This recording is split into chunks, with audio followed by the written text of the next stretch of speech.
Okay, I got the red smoke. Gun runs north to south, west of the smoke, west of the smoke. Okay, copy. West of the smoke. I'm looking at danger close now.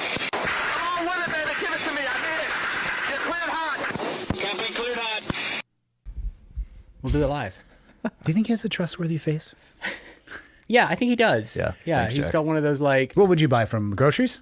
No, I might buy like an app. Like some kind of financial planning app. Really? Yeah, Oh, I like- thought you were going to mean entertainment. No, like here, I'll help you like organize your accounting for your taxes.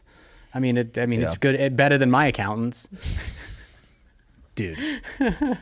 There's a lot of people, and for a lot of reasons that I think you would understand, that people would envy your position in life. But you've had a little bit of a rough last year, which we'll get into. Yeah. But growing up in the family that you did, not very, but semi-recognizable last name. Like I said, it never really caught on in the U.S. Yeah, So it was you just, it's like the Hasselhoff in Germany. Totally. There was no TV show around your family at the formative years in your life that probably created any additional stress or pressure. Yeah. But it's, we were talking about it today, man. There are problems regardless of the type of life that you are living. 100%. Yeah. Completely broke living on the streets, which I don't wish on anybody, has a layer of problems. The world that you live in, and I love that we could sit down and talk about it because I have no interaction with it. At the end of those conversations, half the time I leave with, I don't know if it is as enticing as it may appear from the outside. Yeah. Because we should definitely not get into the accountant issues, but they were horrible. Yeah, dude. Accountants are fucking evil. Yeah. But also necessary. They are. And I wonder if they made it that way. I think it is. I think, especially, in the time in which that I began earning money, like 15, this is... You're talking TV show? TV show. How do you even, I'll assume that the amount of money was relatively good. Mm-hmm. How does the 15-year-old brain comprehend that? I was kind of naive to a degree to it because I was still living at home. I started earning really, substantial money, like 7 figures when I was 15 years old. And I didn't buy shit. I wasn't like a super spendy kid. Like I wasn't. Did you need to though? I don't know if you know this. Your parents probably do okay as well. Yeah, but my parents kind of, once I started earning and having money, like it was funny. Like my parents I'm actually very grateful for this. Like the moment I turned 18, my parents turned around and were like, here's your cell phone bill. Here's your health insurance. You're a man now. You're 18 years old. Like this is you. I think that's the way. Yeah. You and I both know examples of people where that wasn't the way, Yeah. and they never develop a sense of, what would be the word? Maybe grounding in real life. Yeah. No perception whatsoever. No appreciation either. Just, I misplaced something that's 5-6 figures. Yeah. Whatever. Yeah. Fetch me another. Yeah. Yeah, no, and so Dearest Daddy, fetch me another one. send forth the briefcase of money. Yeah, And then it happens. But the funny thing, there's such a public perception that not that I ever engage in comments, but it's like, oh, this, or whatever. It's like, dude, I've been working since I was 15 years old, and I've been responsible for that since I was 15 years old, and like, and back then there was no AI to help you with finances. There was books. There was and so you consult specialists like accountants and lawyers and financial planners, and you hope to find what is the simplest solution, which is that person to be like, hey, I got you. Like, don't worry, I got you. And it is the biggest, I'm not saying they are all like this, but my experience by and large has been very disappointing with those people. Do you think it's mostly word of mouth? Because I'm trying to figure out how you would test run an accountant. You would almost need a year. Yes. And maybe it goes great, maybe it doesn't, but then you would need to test run the accountant that you are going to have fix those issues. Yeah. I feel like it would be a lot of word of mouth. I equate it to dating like a psychopath. That first year, it's like, oh my God, this woman's amazing. Like she's cooking and cleaning, and like she's like the greatest girlfriend ever, and she's there when I call her, and then it's like, when it's like that relationship is solidified and you're like, oh wait, this is turning into obsession. Like this person is trying to like, She's watching you sleep from the end of the bed. yes, like this and waiting until you're not looking, and then like just doing like, my last accountant did me so dirty. As I was telling you, and I'm still picking up those pieces. It's terrible. I wonder if y'all will have faith back in that system. But I almost think the key is the heavy-handed enough approach where they know that you're engaged and involved, because I feel it's the space. And you were saying that again. I'm talking about a world I've never experienced, but I was asking you in the circle of friends that you know, when these people will approach you and just say, "Hey, just be the artist. Yeah. Don't you just want to be you? We'll handle everything." But you've experienced it in a way that it might not necessarily be an accountant, but people in business, how they say one thing, they're doing another, or they're not doing what they say they're going to do. It breaks your trust in humanity. 100%.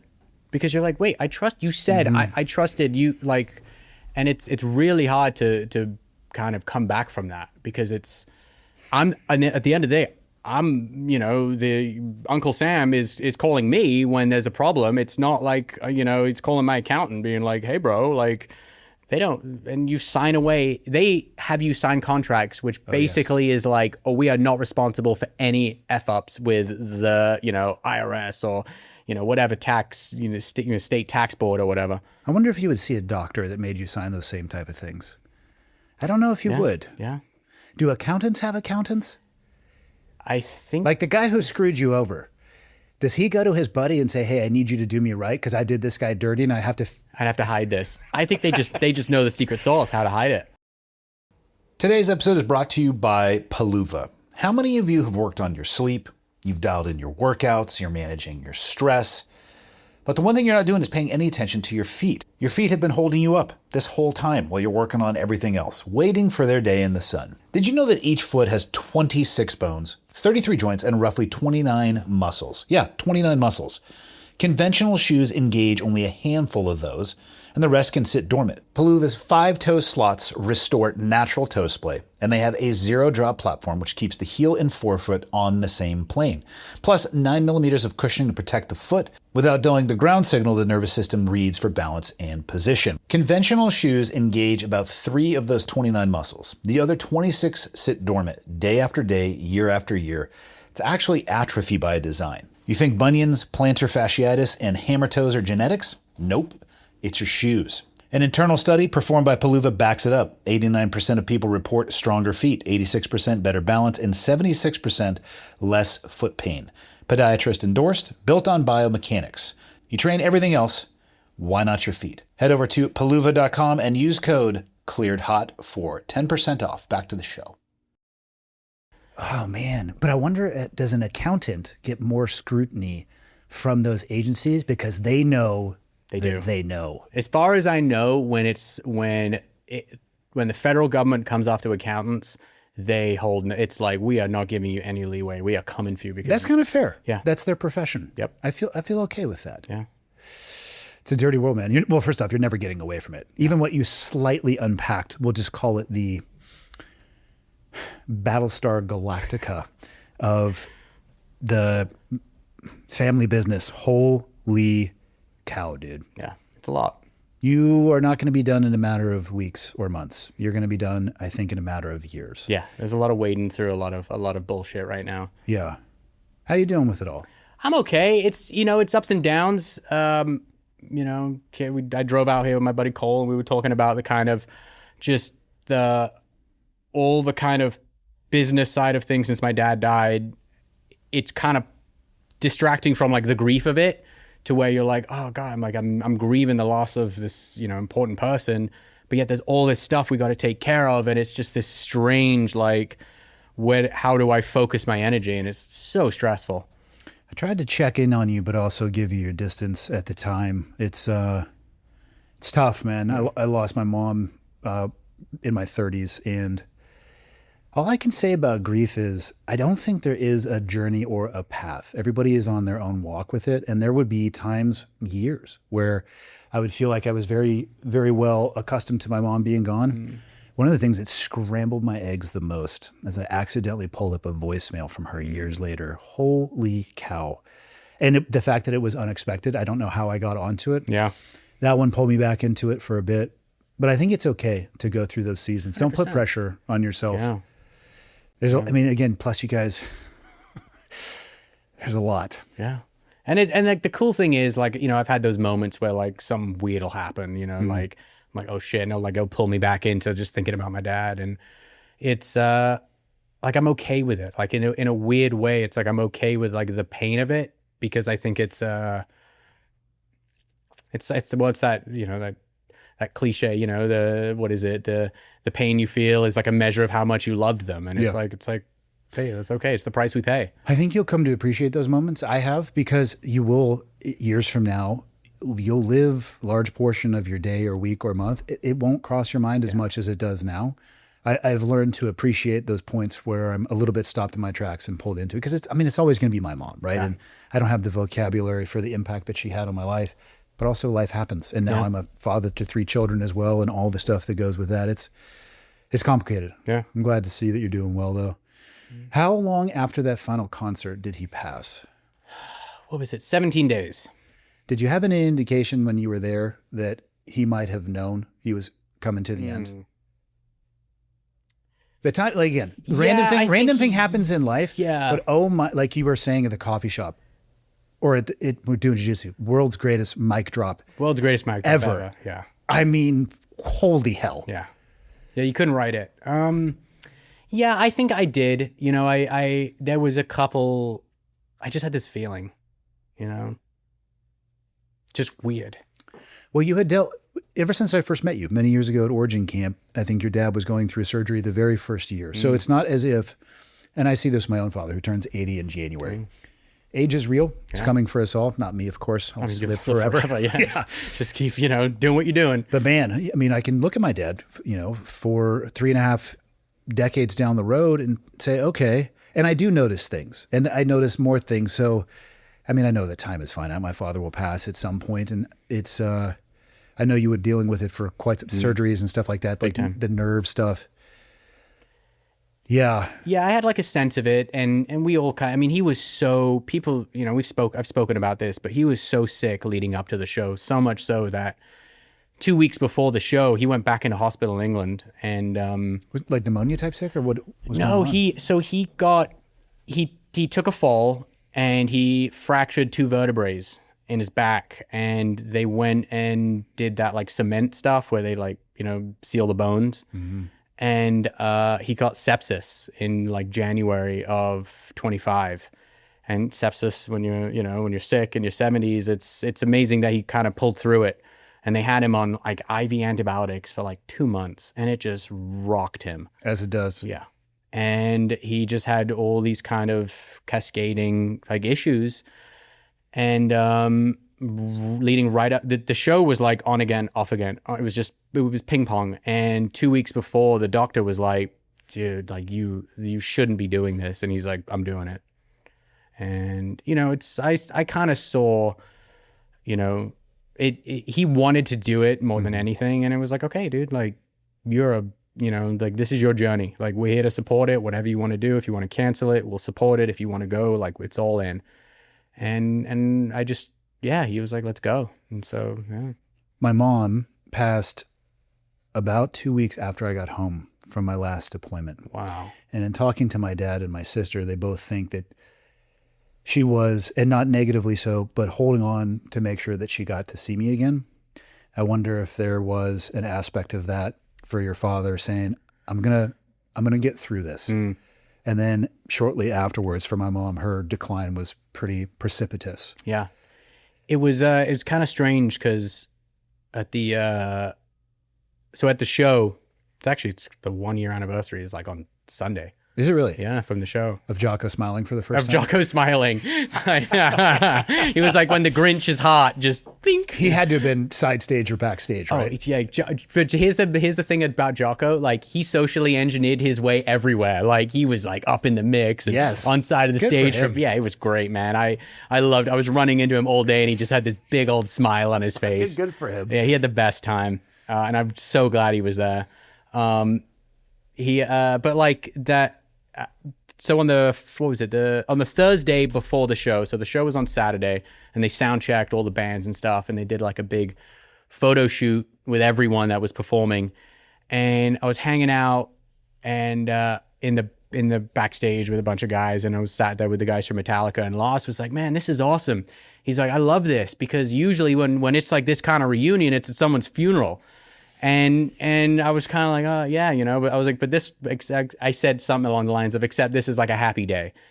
And he was like, yeah, totally. But it kind of was, it was like a bit of a living wake in a weird way. He saw people that he hadn't seen in 30 years, and, you know, got to say hi and give people hugs. And yeah, it's a trip. It's a really kind of strange, like, did that just happen? Like, did that really, you know, and only he could have an exit like that. Like, come on, like, who gets to do that? Not me. Yeah. Like, not me. Like, and the outpouring afterwards as well that had to have, as a family, felt, I don't want to say comforting, but it had to have helped at least in some way. Yeah. And it was weird because I never thought it would be like that. Because I never thought of it, you know, I didn't ever think of, you know, I don't think anyone ever thinks of their parent passing and what will the public think, because that's just not in my, how will the public react to my parent? It's like, all I know is how I'm going to react. Yeah, your family's in a unique situation for sure in comparison to almost everybody on earth. Yeah. And it was just like, the whole time, the focus for me was like, what's that day going to be like? And it was certainly not what I expected.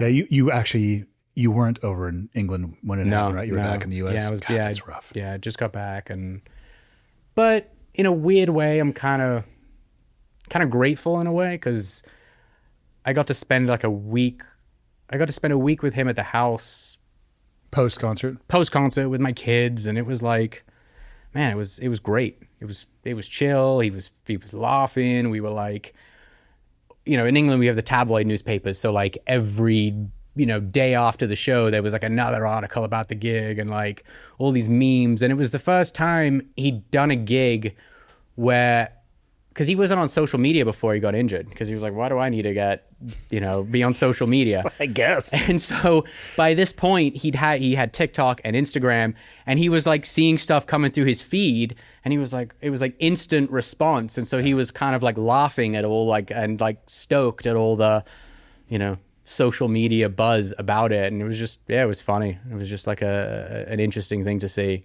And I remember I came in, I had this newspaper, and I was like, Dad, look at this article. And they're just like, you know, gushing over him. I'm like, look. He's like, he looked at me and he goes, a lot of fucking good that does me. I'm retired now. When you say you're over in England, I just imagine you on grassy filled estates with stone buildings, wearing top hats. Yes. Monocles. A butler is bringing you a tray of paper. Your children are in three-piece with tails. I don't know. Why does that come? I mean... But that's because how it is in England. Some of England. I mean... Some of England. Not our kind of England. Weirdos. You still have a king and queen. Yeah, we do. We do.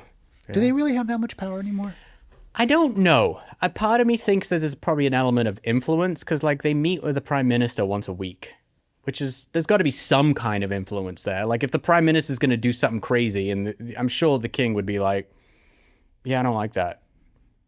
Like it's got to count for something. Do you think the prime minister could override what the king says? I think so, yeah. Yeah. Oh, so they are, well, if that is the case, then yeah, it's more of a status thing than an actual. It's like status and influence.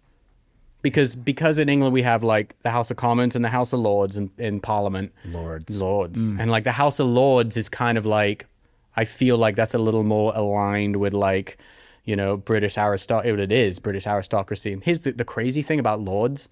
If you're a lord and you have a son, your son becomes a lord when you die. So you're automatically in the House of Lords. What are they doing there other than reverse hand jobs? Allegedly. There is like legislation that they can pass, and like there is government things that they can do, but it's totally optional how much, to my knowledge, not that. Yeah, Michael, pull up a picture of the House of Lords. I want to see, first off, I want to see what they're wearing. Are we talking powdered wigs? I don't know if they wear powdered wigs. I think it's a little more, yeah. Oh wait, no, it is. Maybe it is. Yeah, you have like You have Sometimes the House of Lords appears like people are on vacation. Holy shit, look at the ones on the bottom right, Michael. yeah. Look at them. Look at that. I just see that. To me, when I see that, I'm thinking Tuesday, London. Do they go to Starbucks in that, or do they have it to go? I just think it's insane that they wear that still. That's what I was going to say next. I get the tie to the culture. I get the historic nature of that, but it's 2026. But here's what I do like though about like in like legalities with like wearing the robes in court. I like that because the reason why they wear robes is so both the prosecution and the defendant's lawyers, they all look the same. So juries can't look at a lawyer wearing a fancy suit. It's kind of like it's like wearing gi in jiu-jitsu. Well, it levels the playing field. You Yeah. can't have a guy show up in a $25,000, Savile Row suit, Yeah. Italian. Yeah, and the other dude's a public defender with wearing half like of their shirt untucked. Totally. And chili on. It's like an even playing field. Yeah. I mean, in the age of we're maybe 10 years for working from robots now, or for the robot overlords, I think we can ditch the powdered wigs. I think so. I think it's probably time. Yeah. They're all like, in England, they're like, oh, get rid of the monarchy. I'm like, why don't we start there? Why don't we start with getting rid of the powder wigs But I in England, though, I like the culture of the monarchy. I don't necessarily but I like that there's tradition there. Yeah. And I like that it represents that because I think tradition's important. Are you a dual citizen? I am a dual citizen, yeah. How does that work? Do you have two passports? I do. Can you travel with both of them on you, or do you have Yes. to? Okay. Yeah, and when I go to England, I have to enter on a British passport. What would happen if you tried to enter on your American passport? They don't like it. And apparently, they get weirded out by it. Yeah, it's like I think it's some recently new law that got passed. But I'm having like a weird thing. I don't know why. Every time I come back into the country now, I'm getting like pulled into like secondary screening. And last time I came through immigration, they were like, oh, it's because a guy has a similar name to you and we're just making sure you're not the guy. And I'm like, yeah, but surely there's a picture of said guy. Yeah, all the cameras that I walked by on the international terminal to get to the customs declaration point and the one you have me stand in front of, those aren't good indications? Yeah, exactly. Like, I'm pretty sure I'm not like whatever and they won't tell me the guy's name, but I'm like, this is getting annoying. Sometimes I feel like they flag people just because they want to meet them and talk to them. Yeah. And it's not like they have to declare that. But here's the crazy thing. I got pulled to like this, because I have global entry. They like pulled me to like the verification. Of course you do. Yeah. Privileged. Yeah, totally. Right? Because no one can get global entry. Only a select few. Yeah, when I'm on my private plane and Economy plus, you privileged bastard. so when I go through and the woman was like, oh, sorry about this. Yeah, no, you're all good. Sends me through. I'm getting my luggage, and then over the speaker system, can Jack Osbourne return to the desk? And I was like, what the fuck? And so I go back up, and the woman was like, sorry, I have to take you to secondary screening. I know you're not the guy, but it's saying I have to take you to secondary screening. Annoying. They're after me, man. They're after me. I wonder why, though, if they were after you. I know. I'm like, what? Osama bin Jack. Yeah, dude, watch it. I mean, your internet search history has probably got you on a few lists as it is anyway. Just your love of Ukrainian warfare. All those videos. God, you got to be careful how deep you go down that rabbit hole, man. Yeah, it's like I do have to put myself in check in some of those like weird war videos. Like I go through spurts. I am to a degree surprised that we have not seen a weaponized drone attack in the U.S. from a crazy person. Well, it nearly happened at the UFC. I know it was reported that it nearly happened. I don't trust everything that I read, see, and hear. I wouldn't doubt it.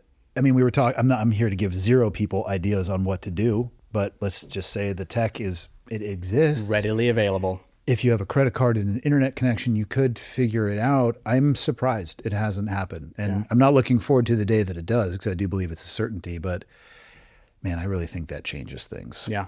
No, it's going to be a very strange day because it's a matter of time, man. It's like because it's all anything that they're doing in Ukraine has now bled into the Middle East. All those crazy offshoot of ISIS, they're all doing it, and Pakistan and India. It's like it is not an isolated, tool being used solely in Ukraine. How big was the security footprint at the UFC? It was wild. There was like 5 rings of security to get to the actual mini arena that they built. Plus probably 10 you didn't see. Oh, easily. Well, the crazy, once you got into the arena, Yeah. there was these platforms all the way around, and there was Secret Service, and I thought that it was facial recognition technology, because it was like this square box, and it wasn't binoculars. This guy was just scanning everyone with this square little box thing, and I thought maybe it was some kind of facial recognition tech that they were like just snapping everyone's face. I enjoyed the headline where you were accused of being a fascist for Yep. attending. Dude, what world are we living in? Dude, it's so insane. I just thought it was funny at the end of the day. I mean, I was like, really? And like Did your wife find it as hilarious? She did, until they started saying things about like our kids and my dad, and like that's when and I was like, babe, just stop reading the comments, because those people, like, you can't, nothing I say or do or what, you could never appease that population. They may not be people either. No, some some bot farms are just, Yeah. doing their thing. But listen, man, I had a great time, and it was an amazing experience. So once you were in the inner ring of security, did you have assigned seats, or could you float Yes. around a little bit? Yeah, assigned seats. In between the fights and like commercial breaks, there was a lot of people floating about. And Yeah. it was kind of wild, because I looked at it and it was like, oh, this feels like the Oscars or like the Grammys for Washington, D.C., because it was every person you see on CNN or Fox, they were all just like broing out. Hard pass. I don't think I would. I have nothing to talk with those people. No, I didn't. There was a couple people I spoke to that were actually really nice and cool, and I was like, oh, right on. Like, but me and my wife would just like, it was just fishbowl for us. We were just like looking at it all go down. How were the fights in person? They were rad, and it was because it was such a small. There was 3,000 people. I think they said 4. Okay, so it was a small. The South Lawn is not. It's tough. Yeah. Most people in the U.S. actually confuse the Capitol building for the White House, because in most movies they'll do that circular panning shot around the Capitol building. Yeah. And people think it's the White House. The White House is not that big. No. Nor is the South Lawn. No. Which, as of today, is getting a helicopter pad put into the South Lawn, and people are losing their shit. Oh wow. Well, the grass was already dead. Oh, interesting. I see this is like a strat. There's a whole game plan here. Yeah. So he's laying concrete on the South Lawn. Does the helicopter pad open up, and there's an underground layer that the helicopter goes into? And Michael, make a note. We'll have to edit that out. We can't release classified information just because you've been there and obviously talked to people. It's true. Yeah, no, it's no, but it was the cool thing about it was I just kept having this moment with my wife where I kept looking at her and I'm like, is this really happening? I'm like watching guys beat the piss out of each other. In the fights, it was pretty quiet. You could hear you could see the blood spray. I was like, what's going to happen if like blood gets sprayed on the president? Like, is there what happens there? Yeah. But it was cool. I just a wild thing to experience, just to be like, yeah, I watched men beat the shit out of each other legally, on the South Lawn of the White House. Every fight ended in a knockout. Mm-hmm. That Taporia Gaethje fight, dude, bloodbath. I mean, I'm sure that guy will heal up, but he left that arena looking a little bit different than he entered. Yeah. And Gaethje looked like he had just taken a nap. Yeah. I don't know what his skin is made out of or his moisturizing routine, but it should be studied. I would buy a Gaethje cream. Yeah. I mean, it just like just unicorn tears and fuck, man. Yeah, that was it was full on, and the but it was, I mean, man, just the whole event was so well Dana done. just call you up? No, what happened? I have a friend who's friends with Dana, and I was just sat like just joking around. I was like, yo, text your boy Dana and see if I can get into the fight. And I thought he was just kind of being like, yeah, right, whatever. And he's like, okay. And he texted him, and Dana was like, absolutely, I'd like love to have him. And Awesome. I was like, this is so cool. And want to know something really funny? So the superstructure that was over the arena, the octagon, that originally was built for U2. Really? Yeah, and I just thought it was so funny that like U2's lighting rig is what they used. U2 would be very upset. At Very least Bono upset. would be. He would be very upset. In his purple sunglasses somewhere. Yeah. I'm not a fashion icon, so I'm not going to judge it. I'm just saying I would never. I thought you would, dude. No, Leah is surprisingly still married to me, even based off of... The other day she came home, I was wearing board shorts and cowboy boots. And she just... Because I got a new pair of boots, I was breaking them in. Okay. She just looked at me and just said, What exactly are you doing right now? I think you and I had a conversation about cowboy boots, and you said, I'm not a cowboy boot guy. This was years ago, though. Have you now become a cowboy boot guy? Well, I went to an event at the Medal of Honor Museum in Arlington. Cool. And the dress code was Texas formal, which I had to Google. And then I just asked somebody from Texas, and he said, have you ever seen the show Landman? And I said, yes. And he goes, dressed like that. I was like, perfect. So jeans, cowboy boots, collared shirt. I didn't have a huge belt buckle. Big hat? No, I didn't feel comfortable with that. Yeah. I feel like that would have been stolen valor. Yeah. So didn't go cowboy hat, but I had an old pair of boots from maybe a decade ago, literally the first time I had worn them. But I had some boot envy when I was looking around there, and I saw people, the ostrich boots. Yeah. Like, son of a bitch. Yeah, it's a thing, man. It is a thing. Texas formal is very much a thing. Yeah. So I got a pair of boots after leaving there, and I just wanted to make sure that they fit well. And I'd happened to be wearing shorts and a t-shirt and boots, and Leah came home and questioned why she married me for that particular reason that day. Not that that doesn't happen often, but I'm getting like a Vegas vacation vibe. Like, you know, with the crazy uncle they go visit, and I feel like he was wearing like cowboy boots and board shorts.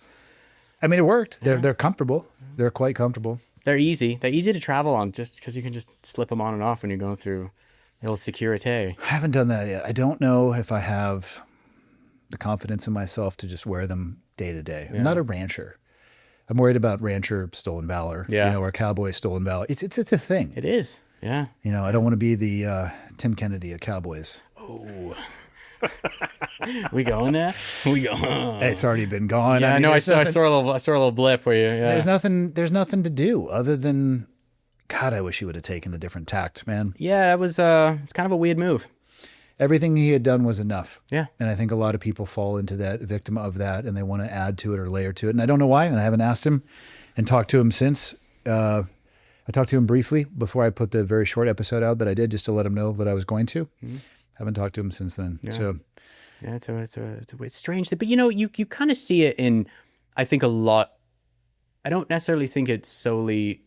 I think there's more impact in it when a veteran does it, just because of the what's involved with what you guys do. But you see it all the time in entertainment and in sport, of like people kind of being like, I'm the man. And it's, ego's a motherfucker. Ego is not your amigo. And it's easier said than done, for sure. Yeah. What else have you been in the news for? Let's see. People thought you were dying of starvation. Yes. Yeah. Not true. Not true. They're like, Jack, what are you, sponsored by Wegovy or whatever those say? You did a survival show on an island. Yeah, right? I did. I went into like the Australian jungle for like a month and was given like 500 calories a day to survive. Why are you doing this to yourself? I had the best time. It was the best vacation I've ever been on. Even though it was filmed the whole time, you don't know because you don't see the cameras. But what do you mean you don't see the cameras? They're all hidden. I mean, they're there, and like How you well see are them. they? I mean, you see them. What, do they look like, coconuts? Some are like literally look like rocks, and you just see a rock like move. Okay, hold on. Is the show out yet? Yeah. It's. Did you win? No, I made it to like the second to last day. Yeah, but I had the best time because I had no phone, I had no email, I did not know what was going on in the news. I was like complete. It was like being the most off grid I've ever been while being the most on grid I've ever been, because it's a live show every day. It was live? Every day, yeah. All right, so what was the premise? So how do they even approach you with this, and why did you even consider it? Okay, so it's a British TV show called I'm a Celebrity, Get Me Out of Here. It's been around for 25 years. And I've always been like, anytime they've called, I've been like, no. And they called, and it was a really great amount of money in December, right before Christmas. And I'm like, okay. Presents don't buy themselves. Exactly. And I was like, I called my wife first, and I was like, do I do this? She's like, do you want to do it? And I was like, well, maybe. She's like, okay, then do it. If it's a maybe, that's like more yes than no, do it. Called my mom, and she was like, absolutely do it. What, are you crazy? And I was like, okay. And so I just went, and I had such a great experience. And it was... Was it they were removing people, or people would quit? You get voted out. So you're in for like 10 days, no matter what. And then at the 10-day mark, the British public vote. And so you get voted out as it goes. Michael, pull this up. This is ridiculous. And it's like Survivor meets Fear Factor, because you got to do these like crazy, gross challenges, like, drink a smoothie made of like goat testicles and... Dude, I went full like... You went full something. Yeah. What are we going to classify this at? Hold on. Are you wearing a fleece vest? Yes, because as you know, in the jungle, it can get pretty cold. Yeah, a collared shirt underneath that, because you never know when you need to hop in a business meeting. a bandana of some type of urban camouflage. And Yep. of course, your glasses. Duh. Well, yeah, you're not going to go contacts in the jungle. That'd be gnarly.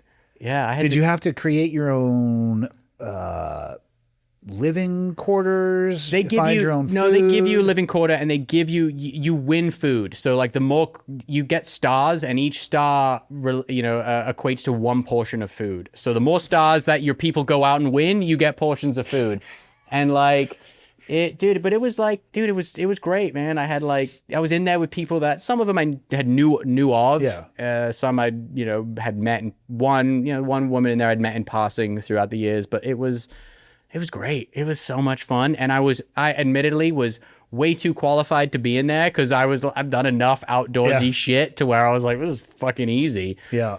But it was great. Yeah, they didn't research you well. Actually, the first time you and I met was at a shooting competition. Yeah, we were on the same team. I forgot that. Yeah. I thought we had met at Origin, but no, I knew you from before then. Yeah. That was Yeah, they fun. didn't do their research. No, I was like, this is Justin Gaethje was at that same. That's when I met him as well, too. Oh, that's right. He was there. Yes.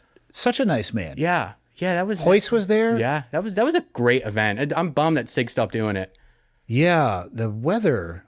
I mean, basically, we were fighting in the fog of World War II. They didn't. Did we start one station and then they stopped, or did we not even start? Remember they give you. We had the dry run day where they kind of show you all the courses of fire, and they let you kind of get it. Yeah, and then the next day the fog rolled in. Though. Yeah. And then we stopped and started, and that woman was in her shorts because that was her thing. Yeah. What's her name? I don't know. Yeah, survivalist. So okay, you're out there. Can you destroy other people's lodging and steal their stuff? You can start. In the past, it gets shitty, and people will do that survivor thing where they will click up and start talking shit and this that. Yeah. But I went in there with I was like, fuck this. Like, dude, I've done enough, call it expedition type TV shows and done enough things out in the field where on Netflix in a row. I'm very upset to hear that Prue is no longer on the show. Paul Hollywood, I've reached out to him on Instagram for advice on cooking. He hasn't gotten back to me yet. That's messed up. Now it's who does it now? It's I haven't seen any of the current ones. I basically binged through what was available on Netflix. no, it's this British comedian. He does it now. Instead of Prue? Yeah, and he's great. I think it's the same guy. I'll be honest, I watched that show for the emotional crumbling and things falling apart. The cakes Literal crumble. crumbling. Yeah, the cakes literally crumble, but watching people unwind. Do you like to cook? Are you a baker? I mean, let's be careful with the terms that we use. I am capable. I do enjoy cooking. I am not going to say I am a baker or have any real understanding, but I like cooking. Yeah. It's I like grilling stuff yeah. more than anything. I've never gotten into breads or pastries or stuff like that, but I need another. You didn't do the sourdough during COVID? No, actually. That was a thing. I don't even know if I ate any sourdough during COVID. Where were you for COVID? I was in Los Angeles. Oh, so just the best place in the world. 100%. Well, the crazy thing is during COVID, I was filming a TV show, and midway through, I remember seeing after Christmas all the shit in China because I went on vacation and I'm like, watching. They're like, oh, cities in China have been shut down, and I'm like, viruses spread pretty easily. There's a thing called an airplane, and once it starts spreading, that's going to be tough to put a lid on. yeah. And I remember I called production manager and the other execs, and I'm like, hey, can we call the insurance company and find out what our coverage is if we get shut down to a pandemic? What's the deal? And they were like, well, what makes you think it's going to come here? And I'm like, they're shutting down cities in China. People fly to America from those cities that they've shut down in China. Yeah. So they called the insurance company, and the insurance company was like, yeah, this has never really happened before, so we don't know. And I was like, yes, it has. 1919 Spanish flu. And they were like, well, that was different. They had no foresight. It was wild. A lot of people didn't know a lot of things, to include myself. I didn't know what the hell was going on. But I became very distrustful of every day the people saying that this is exactly what's going on and we know why and this is what we need to do. Yeah. Because I could just say yesterday you said almost the same thing but had different guidance. Yeah. And the day before that it was something different. I'm suspecting you don't know any more than I do. You know what's funny? I listened really early on into COVID. I listened to this. There was this New York Times podcast, and they were interviewing some health journalist who's covered viruses for the last 20 years, like any kind of pandemic, whatever, from Ebola to, swine flu.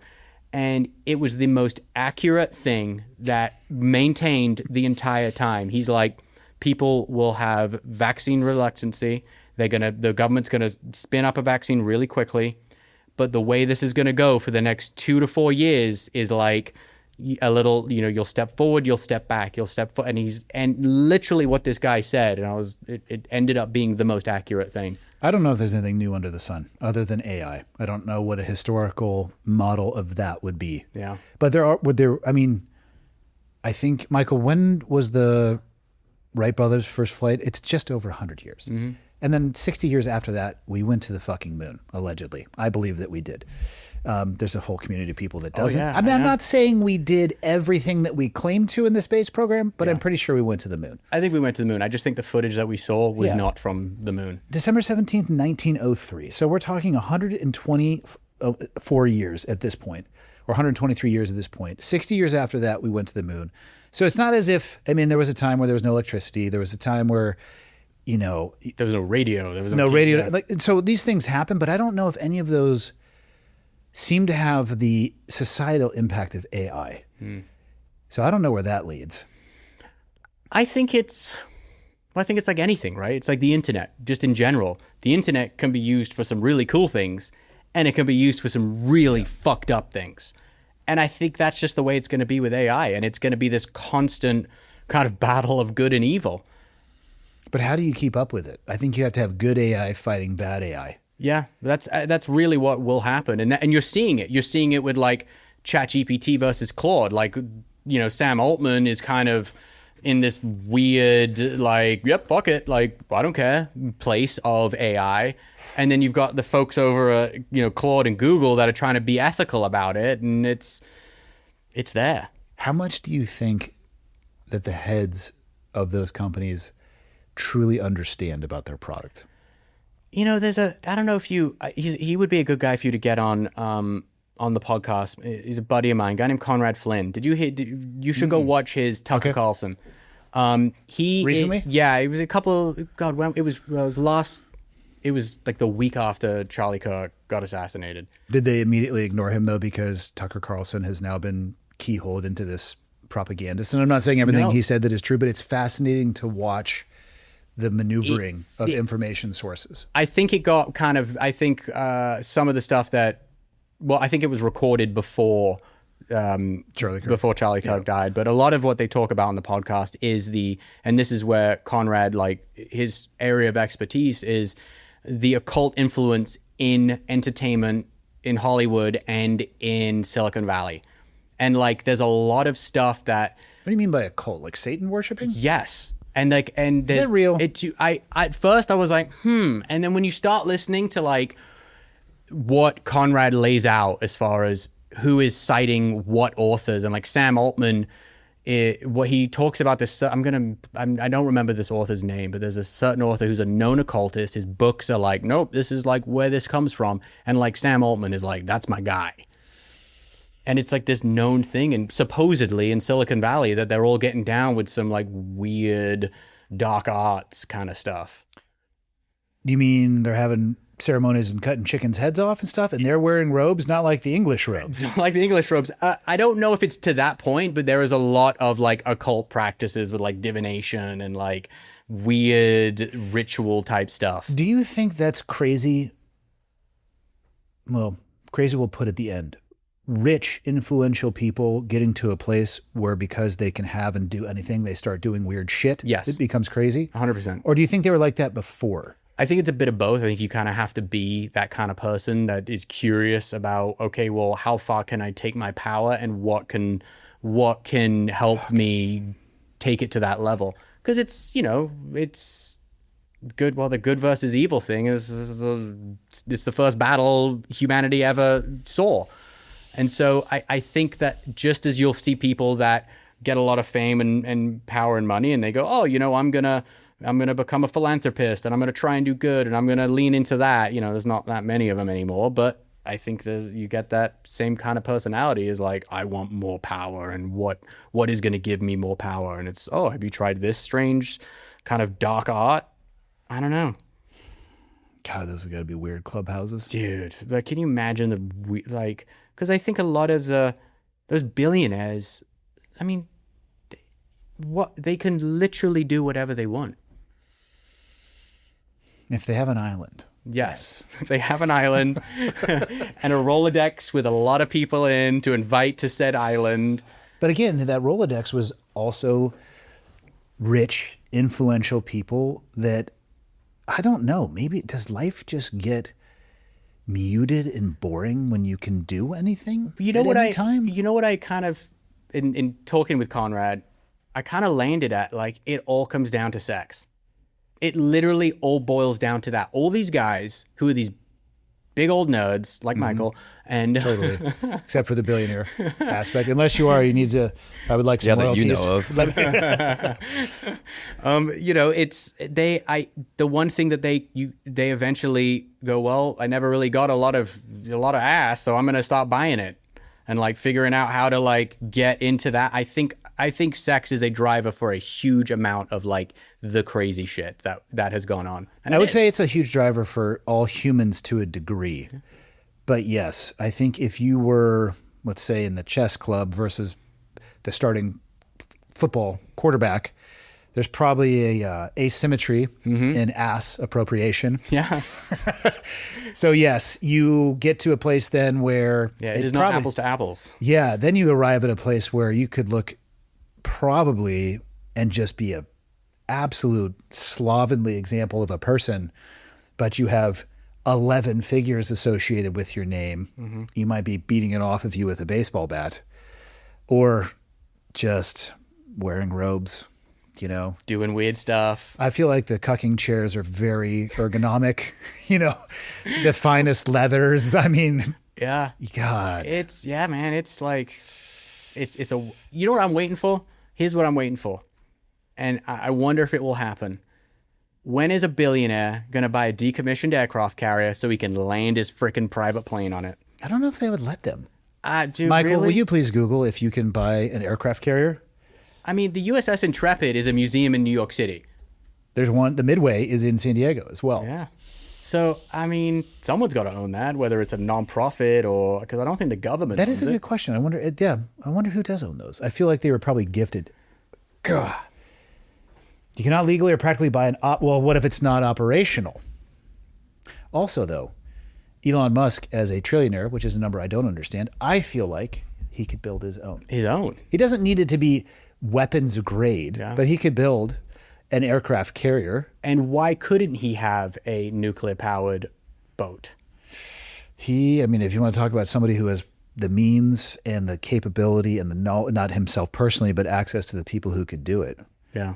for sure. What do you think about AI data centers in space? That is... Yes, it is legal possible for a civilian to purchase a decommissioned aircraft carrier. I'm thinking combined, collaborative, joint GoFundMe with you. I think we should. You know how, what's his name? That comedian, Skeet, Pete Davidson, he bought a boat, like a comedy boat. He did? Yeah, he bought it. They brought it was the I want to say barge, but that's Yeah, not, it was some it's neither weird- a boat or a barge. Yeah, it was some ferry. He bought a ferry. That's what it was, yes. And I'm like, yeah, so him and Colin Jost bought a ferry. Why can't we buy an aircraft carrier? Michael, we're going to do a GoFundMe. First, let's see what the going rate is currently. What is our entry level? We might have to add another tier to your Patreon. I think so. Or maybe we might need to bring some other people in. You know, I think we find... The problem is I bet the catapult wouldn't work. So you could land your airplane on there. Getting it off would be a bitch. I think, well, what if you engineered your plane to allow it? Helicopters. Let's just skip the airplanes. Yeah, or you get an go F-35. I don't think you can buy an F-35 yet. Yet. They need to go through the decom. I mean, people are buying Blackhawks. Yeah. And some of those things are going for just a couple $100,000. Mind you, you're going to spend millions getting it back up to speed. Yeah. But the fact that you could buy a Blackhawk Hulk for $400,000, yeah. I think we could convince Evan to move the Black Rifle headquarters To an aircraft carrier. to an aircraft carrier, just like S.H.I.E.L.D. in, Avengers. Why not just become S.H.I.E.L.D.? I think we're really making some headway here. At first, I thought Michael and I had discovered the first metahuman, and it was the man who ran through the security checkpoint at the correspondence dinner. I didn't realize we were watching a camera with an ultra low frame rate. But the first time I saw it, I watched it several times. I was like, pink. I was less interested in that and more in the shooting and more. And it's like, it's the Flash. Yeah. We've identified. He got caught and was stripped down nude shortly after he went out of frame, and that it was just the frame rate of the camera. Yeah. That was weird. That crazy people do crazy things. Mm-hmm. They really do. They will always find a way to do crazy things. The Secret Service is getting. Speaking of helicopters, that is that's a Huey. I can tell. Are you having flashbacks from Nam? No, I guarantee you Are that's. you going to be like Kermit looking out the window with the rain? No, it's the fire service has one at the city airport. That particular rotor wop, though, which the listener isn't going to be able to hear. It's just funny. We're talking about military stuff and a Huey's flying by. So absolutely 100%. That's a Huey. Are you getting like a Huey boner right now? First helicopter I ever did a flight in was a Huey, actually. Yeah. Cost me a case of beer, as every first thing does in the SEAL community. But don't get in trouble drinking and driving. Okay. No big deal. Yeah. Very conflicting messages. Interesting. The operations officer on Friday would give you a safety stand-down speech on responsibility and not getting DUIs. He had 3, by the way. And do as I say, not as I do. Well, then it would say, all right, kegger starting at noon. We'll do a conditioning run and swim. We'll do a run, swim, run. And then let's get the volleyball nets set up in the grinder. And then let's get the kegs out. And you guys, don't be the first to leave. It's like, bitch, I drove here. How do you expect me to get home after your safety stand-down speech of don't drink and drive? What if you don't drink? Is it like really, are you kind of looked at like a loser in the SEALs if you don't drink? It depends. The personality would get you a long way. There'd be pressure. And I can only speak for the era that I was in. I've heard that it has actually shifted and now far more people don't drink than do. In the era that I joined in the late 90s, pressure would be applied. Not a hold you down drink pressure, but there would maybe be a little social ostracization. Yeah. Do you think now that they kind of, they're like, oh, okay, and how do you identify? I don't know. I have heard some of those policies have permeated all the way into the military. And I've heard from other people that although they tried to and the policies exist, nobody gives a shit. So I don't really know. Yeah. Do you ever get asked to go and like speak to like buds classes that are graduating or anything like that? No, I'm not the guy for that. Yeah. I would actually just recommend you. I'd say, just call Jack. Just completely make up a speech. Well, I mean, there's others that have. No, it's, I'm happy to be geographically separated from the community. Not that I dislike the community, but it's nice to just be able to focus on life outside of that as well too. I think they completely tore down and rebuilt the training facility as well too. I believe it's still in the same spot, but all new. I think they moved a pool over to the other side. So I actually probably wouldn't even recognize it anymore. I got to go to Coronado once with a friend of mine. And he was doing he came from your world and he was doing a stint there before he went up to Alaska to do some teaching. And there was a buds class going and he brought me in. And I'm walking around and I'm looking at these guys and I'm like, wow, that's like a child. He's like 18-year-old kids, like that was me. Baby-faced, no stubble. Like I would be surprised if they've ever actually shaved. I was like, wow. Like, yeah, man, that's crazy to me.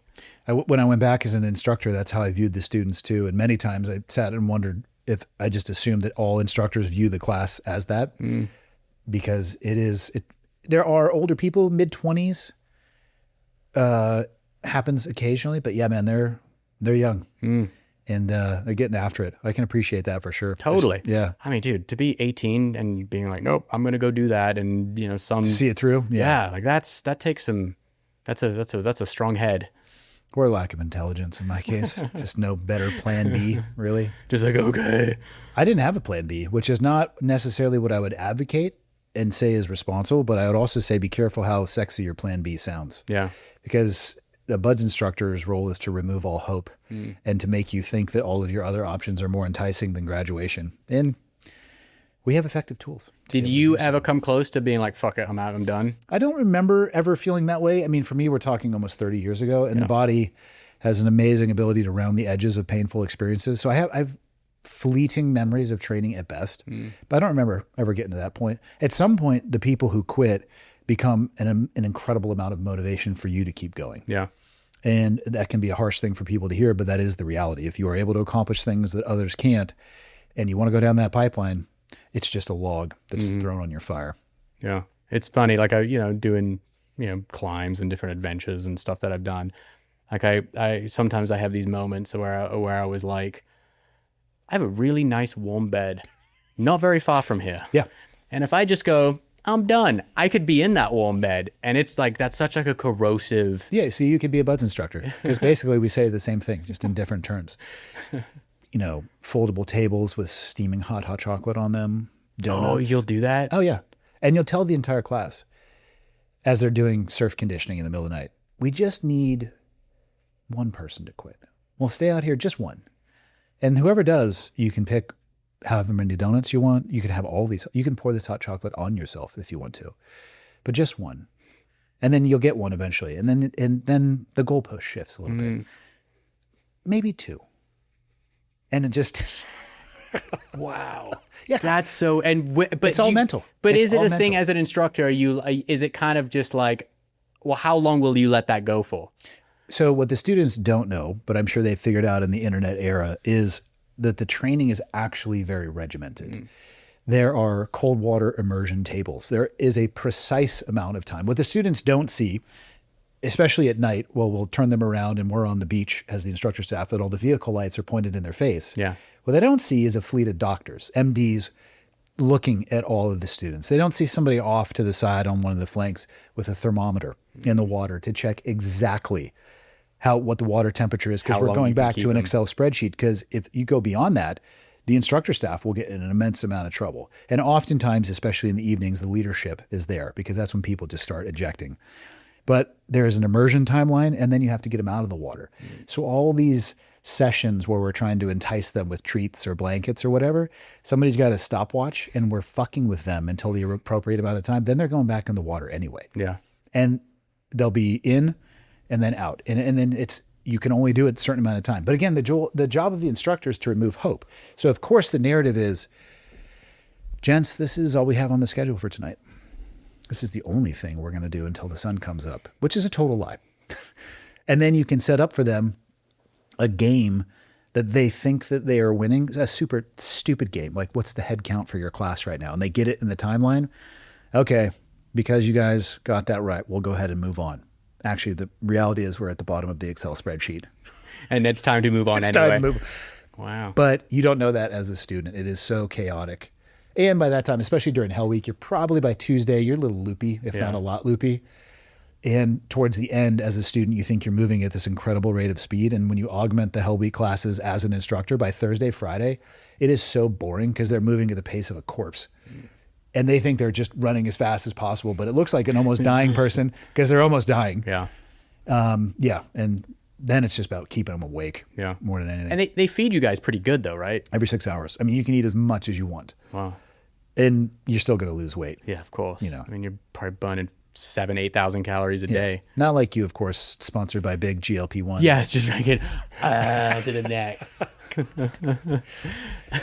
You are the lightest I've ever seen. Yeah, no, But you're yeah. active as hell, though. I Yeah. mean, we just got done, did it, an hour and 45 minutes of jiu-jitsu. Your jiu-jitsu felt great, by the way. Thank you. I'd say you're a brown belt. Yeah, thank you. I think your coaches are just holding your back. They're holding you to a standard they're not holding other people to. It's not fair. Well, it's hey, listen, I trust my coach. He is hey Yoda, you when you say, you say. Good answer. Yeah. That's a good answer. Yeah. You can tell me the truth afterwards when the No, Chris is awesome, man. I love Chris. He's the best. It's How awesome is jiu-jitsu, though? Oh, dude, it's the best, man. Like I mean, we were just talking about Yeah. I wish I started younger, but I'm so glad I found it when I found it, because I think it's kind of become one of those things that I needed the most, kind of, especially in this time in my life, of like having the ability to go somewhere 3 times a week and just feel physical, just like the squeeze. Yeah. It's just, it's the best. It is the best. Where do you, because you were just saying like you kind of feel like as a black belt you're now kind of in that like honing phase. Do you feel like do you feel your game has shifted in the last couple of years?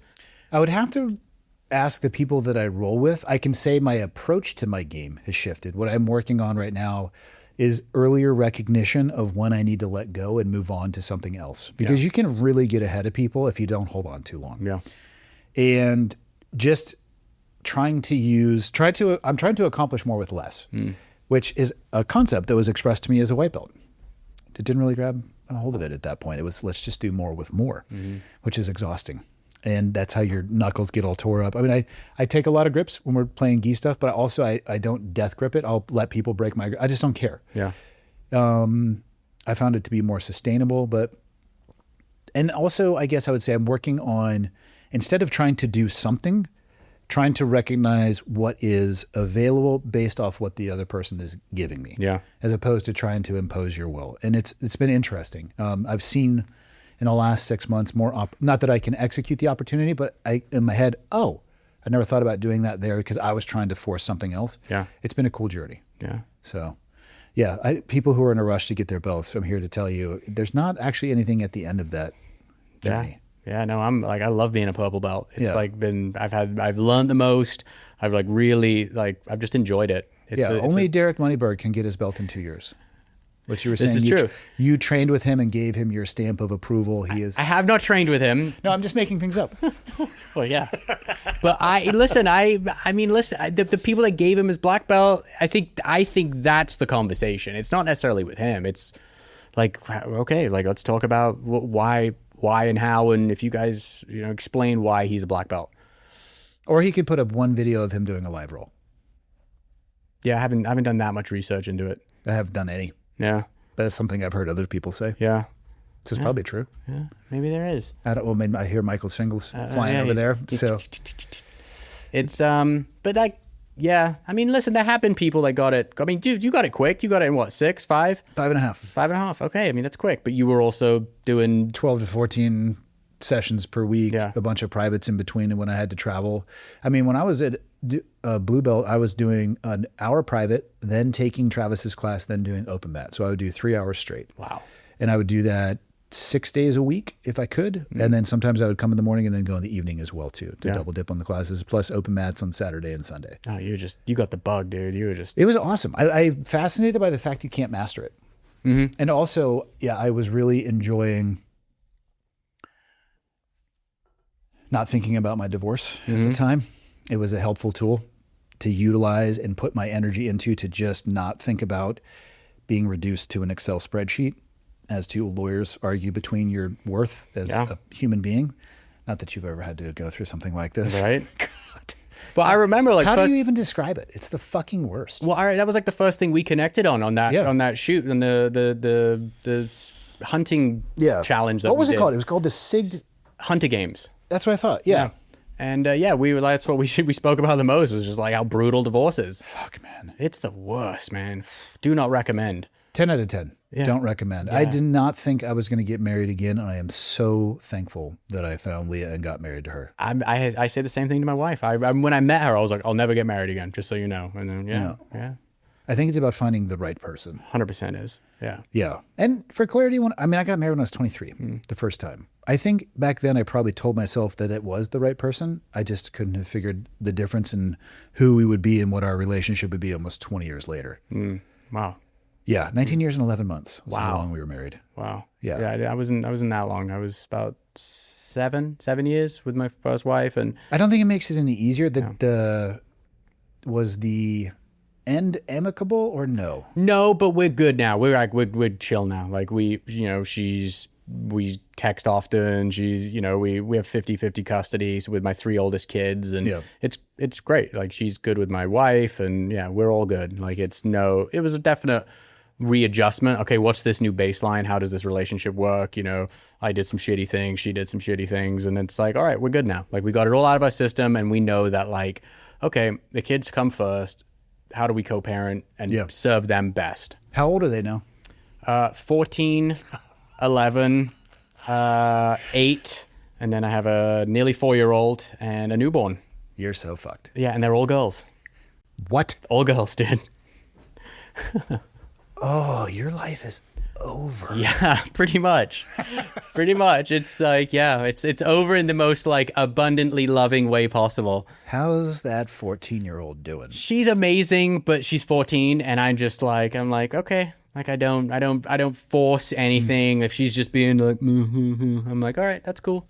I mean, we can both attest to being a young man and, you know, testosterone is just flowing out of, it's just like if you were to fill this cup, it's just all over the table. Just having now, my daughter is 18 now. She just turned 18. And wow, the 13 through, I'll just say today, Yeah.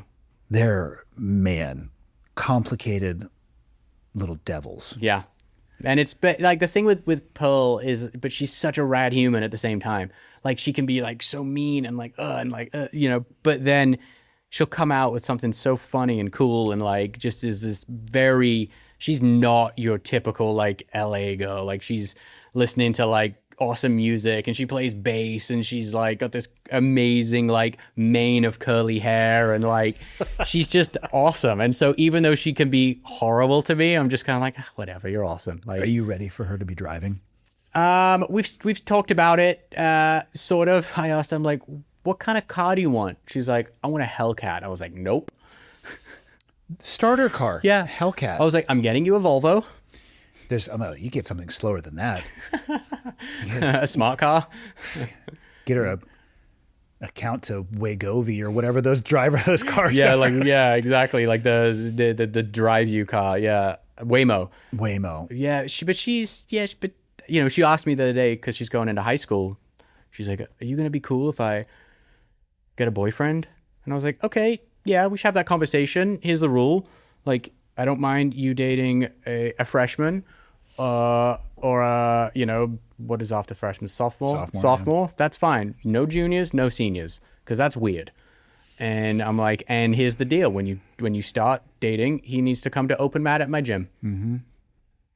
Let me know when that day is. Uncle Andy will swing by. Yeah, totally. Just like, yeah, that's my rule to her. Yeah. Yeah, it's funny. I actually got that from talking to a guy at Origin. I was talking to this guy there, and he's like, I've got 4 daughters, and this is what I did. And I'm like, that's a great idea. It's good for them to know that if you wanted to, you could break them off. Yes. It's actually essential for them to know that because young men, again, as you and I went through that phase, think that they are largely impervious to things until you feel helpless. Especially like young guys in LA that are just like, ooh, riding around on their e-bikes and just, you know. They wear really tight pants. I was just there, like I said, for Mike Rowe's thing.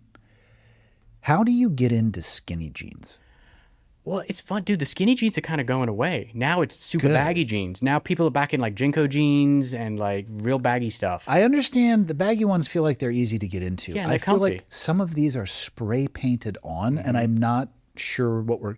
Is this like, hey, ladies, check out my bulge and calves, or what is the need for this? I don't know. I've never been like a tight jean guy. They're uncomfortable. It's like, like get me out of this. Like, no, not my vibe. So But you were a SEAL. I'm sure you wore tight jeans. No. Had good hair. I mean, that part, obviously. Fantastic look, chiseled figures. Or, yeah. And no, it was board shorts, flip-flops, and t-shirt. Okay. Mandatory. Baseball hat with sunglasses. Okay. Yeah. When none of us ever looked alike, you would never be able to pick us out in a crowd. But yet you would be able to pick you out in a crowd because we all have, wore the like, same goddamn shit. frog tattoos and tridents. Yes, that is a very... Do you have a trident and or a frog tattoo? I used to have a frog tattoo. I covered over it with my sleeve. Okay. Yeah. Right on. I wanted to, and some people have said, why would you do that? And I have to remind them, I can get another one if I want to. I've already earned the opportunity to do that. Mm-hmm. And it's not something that I'm not proud of, but I also don't want to always look down and see that or be that. Yeah. So for me, I thought it was a healthy step. Just over the last, actually, I probably haven't seen you since I had that. Yeah. I had to do a 3/4 sleeve. What is it of? It's just artistic, representations of life in and of itself. Okay. Right So on. nothing super crazy. Yeah. What are you going to do? What do you got next? Okay. Well, like you said, though, I mean, so you have, let's just say that behind the scenes or whatever professional you want to do, you got years of sorting the other stuff out. Yeah. So in addition to that, we'll scrape that off the table. What else you got? We're doing my dad's movie at Sony Studios. So that's all Who's playing him? yet to be kind of secured, but we have someone in mind. Who and why is it Chris Hemsworth? It's definitely Chris Hemsworth. It's either Chris Hemsworth or The Rock. We're kind of like, we're torn. No, I can't really say because they don't like, they like to do the big announcements. But, we've had a bit of communication with his team and definitely interested. And he's a really great young actor. And, but it's Life hard. story, I'm assuming, of your father? Yeah. Okay. So it kind of, it kind of tracks, life story, but kind of surrounded by like him and my mom's relationship. And it's not like a fluff piece. Like we kind of, we don't pull punches on it, and it's. He didn't seem to really either. No. Yeah. So we're working on that, like very much. Like I'm very much involved in that. We're doing a whole bunch of, we're bringing back Ozfest, which was the festival that we had for years. Who's gonna play you? Who's gonna play me? God, who would play me? That's a great. Honestly haven't even thought of it because we're in it for like. We're like background. Well, you're going to need multiple for you and for your dad probably too, depending on the era. Well, yeah, the main focus is going to kind of be the bulk of the film is like 80s to kind of mid 90s. So you're going to need young you. But yes, child me. Yeah. Yeah. Okay. Yeah. That's but we're kind of just like we purposefully put it to where like kids are kind of background, like and the kids are playing outside while something's going on inside. I don't know your story. Let's see, what was it? You were supposed to be in rehab, but you were running drunk to your buddy's house. Oh yeah, that's right. I forgot I told you that story. Just because your dad was doing some wild shit didn't mean the rest of you weren't doing some wild shit. Yeah, there was a lot of wild shit, man. There was a lot of wild shit back then. How did you survive that? Dude, I honestly think it's because I got sober.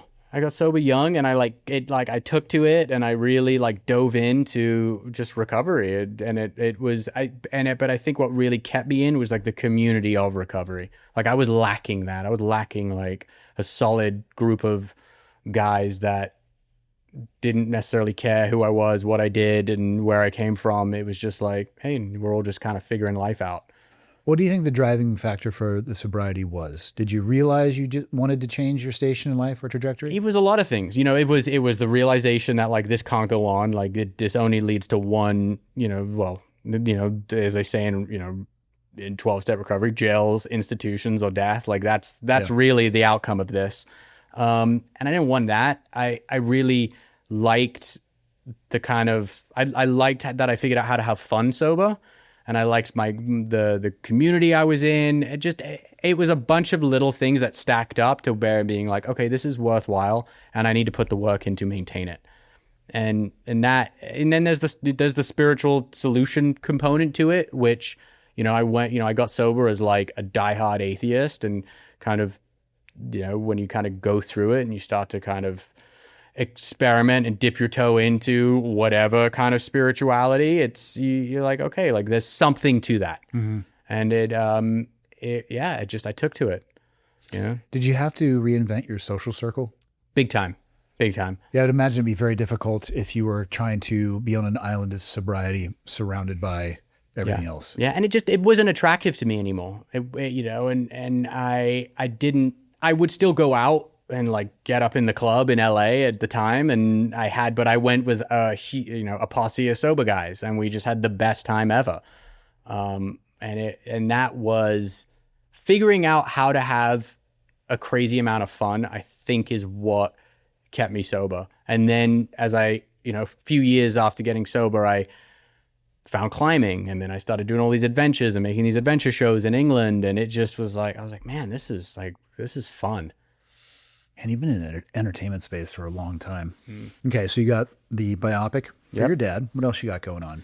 Still doing my podcast, my YouTube stuff, and I'm just kind of like... Sometimes I see your stuff, and then sometimes it seems like you take a break. Do you take a break in production? So I was figuring out the system. Like, okay, what's the, how does this... I did have, for the longest time, I had this production company, and then I shut it down just because, the cost of funding a TV production company to make content digitally, it wasn't apples to apples, and so financially just didn't make sense. And so I kind of shrunk my footprint, got into business with a new production company doing all my content, who are awesome.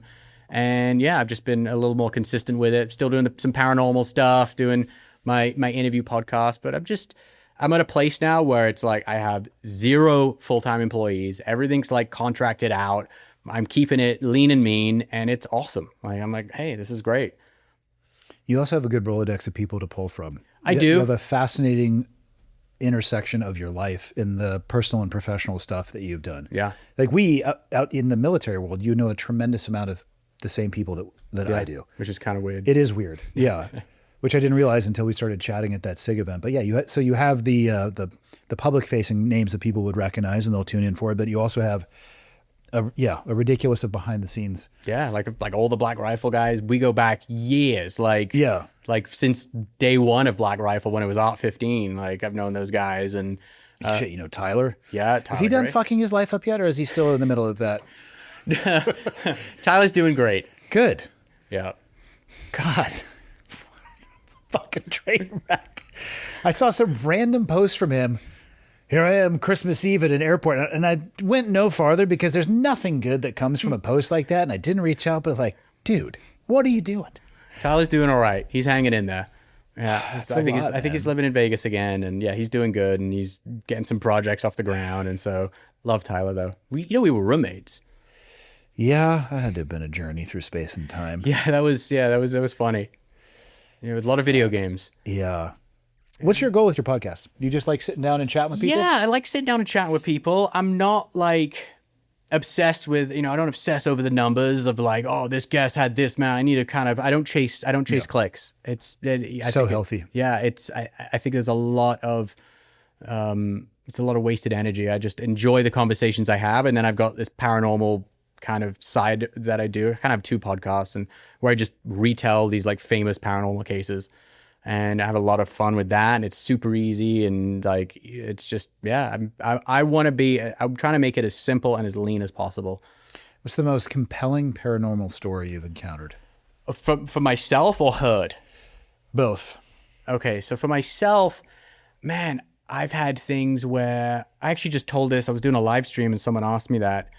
I had this thing happen. There was a couple things actually. I brought my mum on this paranormal investigation at this haunted hotel in, where was it? It was near Ojai in California. And we were doing this experiment. It's called the Estes experiment, where you put like noise canceling headphones on and a blindfold and you just kind of sit quietly and you just kind of, whatever comes to mind, you just like spew it out. But the craziest thing, my mom went into this, and this is not bullshit. She went into this very strange like trance where she slowly over 4 minutes, like basically it was like someone was powering down her body and she slumped back in a chair, completely out. She stopped breathing. I had to give her resuscitative breaths. What? Yes. Craziest shit I've ever seen. We have it all on camera. Over 4 minutes, she slowly passes out. And okay, step 1, don't do that again with your mom. Hell no. I was like, we are never doing this again. We rushed her to the hospital. Ambulance came. They did every single test imaginable. She had MRIs, CAT scans, blood work. They hooked the electrodes up to her head. The only thing they found was that she was slightly dehydrated. And I was like, I've never seen anyone slightly dehydrated stop breathing. Yeah, maybe they cramp a little bit. Yeah. So there was that. I've had things like objects move in front of me, kind of throw things out like, hey, make that move, object to move. I've had things where I've said... What type of object? There would be a ball on a table. Granted, hey, someone could have opened a door. It could have made it roll. We kind of checked it all. I've had flashlights turn on command where we're like, all right, there's a flashlight there, make it turn on. I've got video of that, actually, I can show you. And obviously the switch was in the person's shoe. Remote detonator. Duh. I had something, but I was telling this story. I was at my house in LA, and the way the house was laid out was, if I was looking at the TV, it was above the fireplace. If I looked down the hall, the door facing me was my kid's bedroom. And I was sat there and I was kind of dozing on the couch, and the door was fully shut because I was watching TV and I wanted to wake the kids. Kind of dozing. And my wife had got up and she's like, hey, I'm going to bed. When you finish, don't sleep on the couch. So I was like, all right. So I was finishing this TV show and I look because I hear the door opening. I hear the handle turning. And I was just kind of sat there and I thought the door would open and, one of my daughters would emerge and like, Daddy, I had a night, whatever. Sat there and I just see the door slowly open. Very, very, very slowly. And I'm like... Just horror movie speed? Yeah, full horror. And I'm watching this. Like, I get the chills telling this story. And I'm looking, and I'm waiting for my kid, waiting for someone to come out. I walk, and I'm like, what the fuck? I walk into the room, I get ice cold, and all I do is I just said, get the fuck out. I don't know who you are. I don't know what you are. Get the fuck out of my house. And I honestly get the chills telling that story. It was the weirdest, craziest, just, I can't explain. I shut that door. I heard the handle go. I saw the door. Now, it could have been a kid sleepwalking. Opened up the door, sleepwalking, then climbed back into bed. I went in there calling out one of the names. I was like, Andy, Minnie, like, what's up? Nothing. They were fast asleep, snoring. You should have gone in there and said, I accept your invitation. I'm here to party. My safe word is pineapple. Let's go. I mean, if somebody was trying to communicate with you, Yeah. don't tell them to leave. They didn't get their message. Well, no, across. I was like, because my thing was like, hey, that's my safe space. Like, you're not in I don't want you in my safe space. I certainly can't explain a lot of things, but I don't like watching horror movies because of the ridiculous nature of that. And it's the music that gets you. And the jump scares and yeah. Yeah, I don't need to live that. Have you seen I'm sure they're on YouTube, but the Instagram videos of the spouses, and they're only doing this to men. And this is super fucked up, but I'm also here for it. Essentially, it's a Chucky doll, but it's battery controlled. And so they'll put an inanimate object on the couch and set up a camera, and it'll start to move. And the level of losing. That's amazing. That is amazing. Michael, if you can find these, it's absolutely worth it. There's compilations, and it's always the same. Because they catch a little movement. Wait, what is that? And then sometimes they'll go back and then they catch it again. But if they see it move on their own, it is like a levitation out of the seating or laying position that they're in, and they're gone. Yeah. Yeah. Let me see here. No. Oh.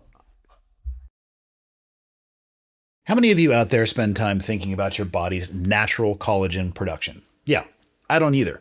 And we probably should, because getting older, it hits pretty hard, and it happens to all of us. Stiff joints in the morning, longer recovery after workouts, skin losing that smooth glow.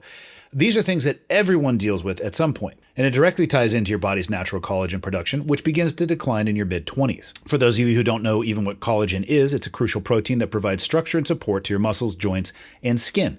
It's often referred to as the glue that holds our bodies together. This is where Bub's natural collagen peptides come in. It helps restore collagen levels closer to what your body naturally had in its youth.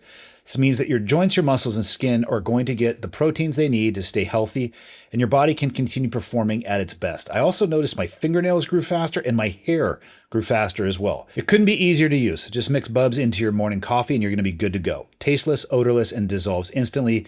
No clumps and no weird aftertaste, which we all know sucks. Bubs doesn't just make the cleanest and most effective collagen peptides in the world, they also make an awesome creatine monohydrate, hydrate or dye electrolytes, and MCT oil creamers. When you go with Bubs, you can get a product that you can trust 100%. All of their products use clean, high-impact ingredients that are third-party tested, backed by science, and can help you perform at your highest levels. Well, listeners are going to get 20% off at Bubs Naturals by using code ClearedHot at checkout. Just head to Bravo Uniform Bravo Sierra, bubsnatural.com, and use the code ClearedHot, and you're all set. After you purchase, do me a favor. They're going to ask you where you heard about them. Please tell them that I sent you, and enjoy the difference that their product makes in your life. Back to the show. I mean, that's so funny. I mean, she's handling it pretty well. She's handling it better than I would. I would have kicked that thing. Yeah,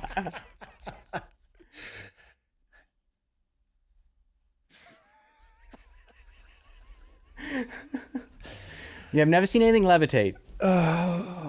Did you ever have any like weird, spooky shit when you were in the military? Not a single thing, man. Really? Not that. We could turn day into night, so the shadows, and you could just see. Sitting on that couch, if all the lights were off, but you've looked through nods plenty of times. You know what I'm talking about. You could see into the room. Yeah. You would have seen somebody if they had their hand on the knob. So it's not that there's not scary things that happen at night, but it's less scary when you're looking at it through a green or a white tube. Yeah. I can't think of a single thing that was unexplainable in that way. What about aliens? You had to have been to Area 51. I wish. No. I have talked to, though, pilots who flew in and around Area 51, and I do understand, I think, why people that are out there looking for stuff see stuff, because if you catch the right pilot at the right time, they'll tell you stories about deviating from all approved flight protocol to like low buzz people and do stuff that would be unexplainable, especially to the naked eye at night. And you know, when an F-18 misses you by about 6 feet and comes ripping around and surprises you and you don't hear it coming, or, you know, there's weird stuff there. Do you think that, I mean, I'm sure you've met some people that like have had firsthand experience at Area 51. Do you think there's yes, but I there? still am waiting to see an actual demonstrable piece of information. Yeah. The way I view it, from my understanding, humans barely have an idea or an approximation of the known size of the universe. Safe to say, it's massive, almost like head exploding massive. Mm-hmm.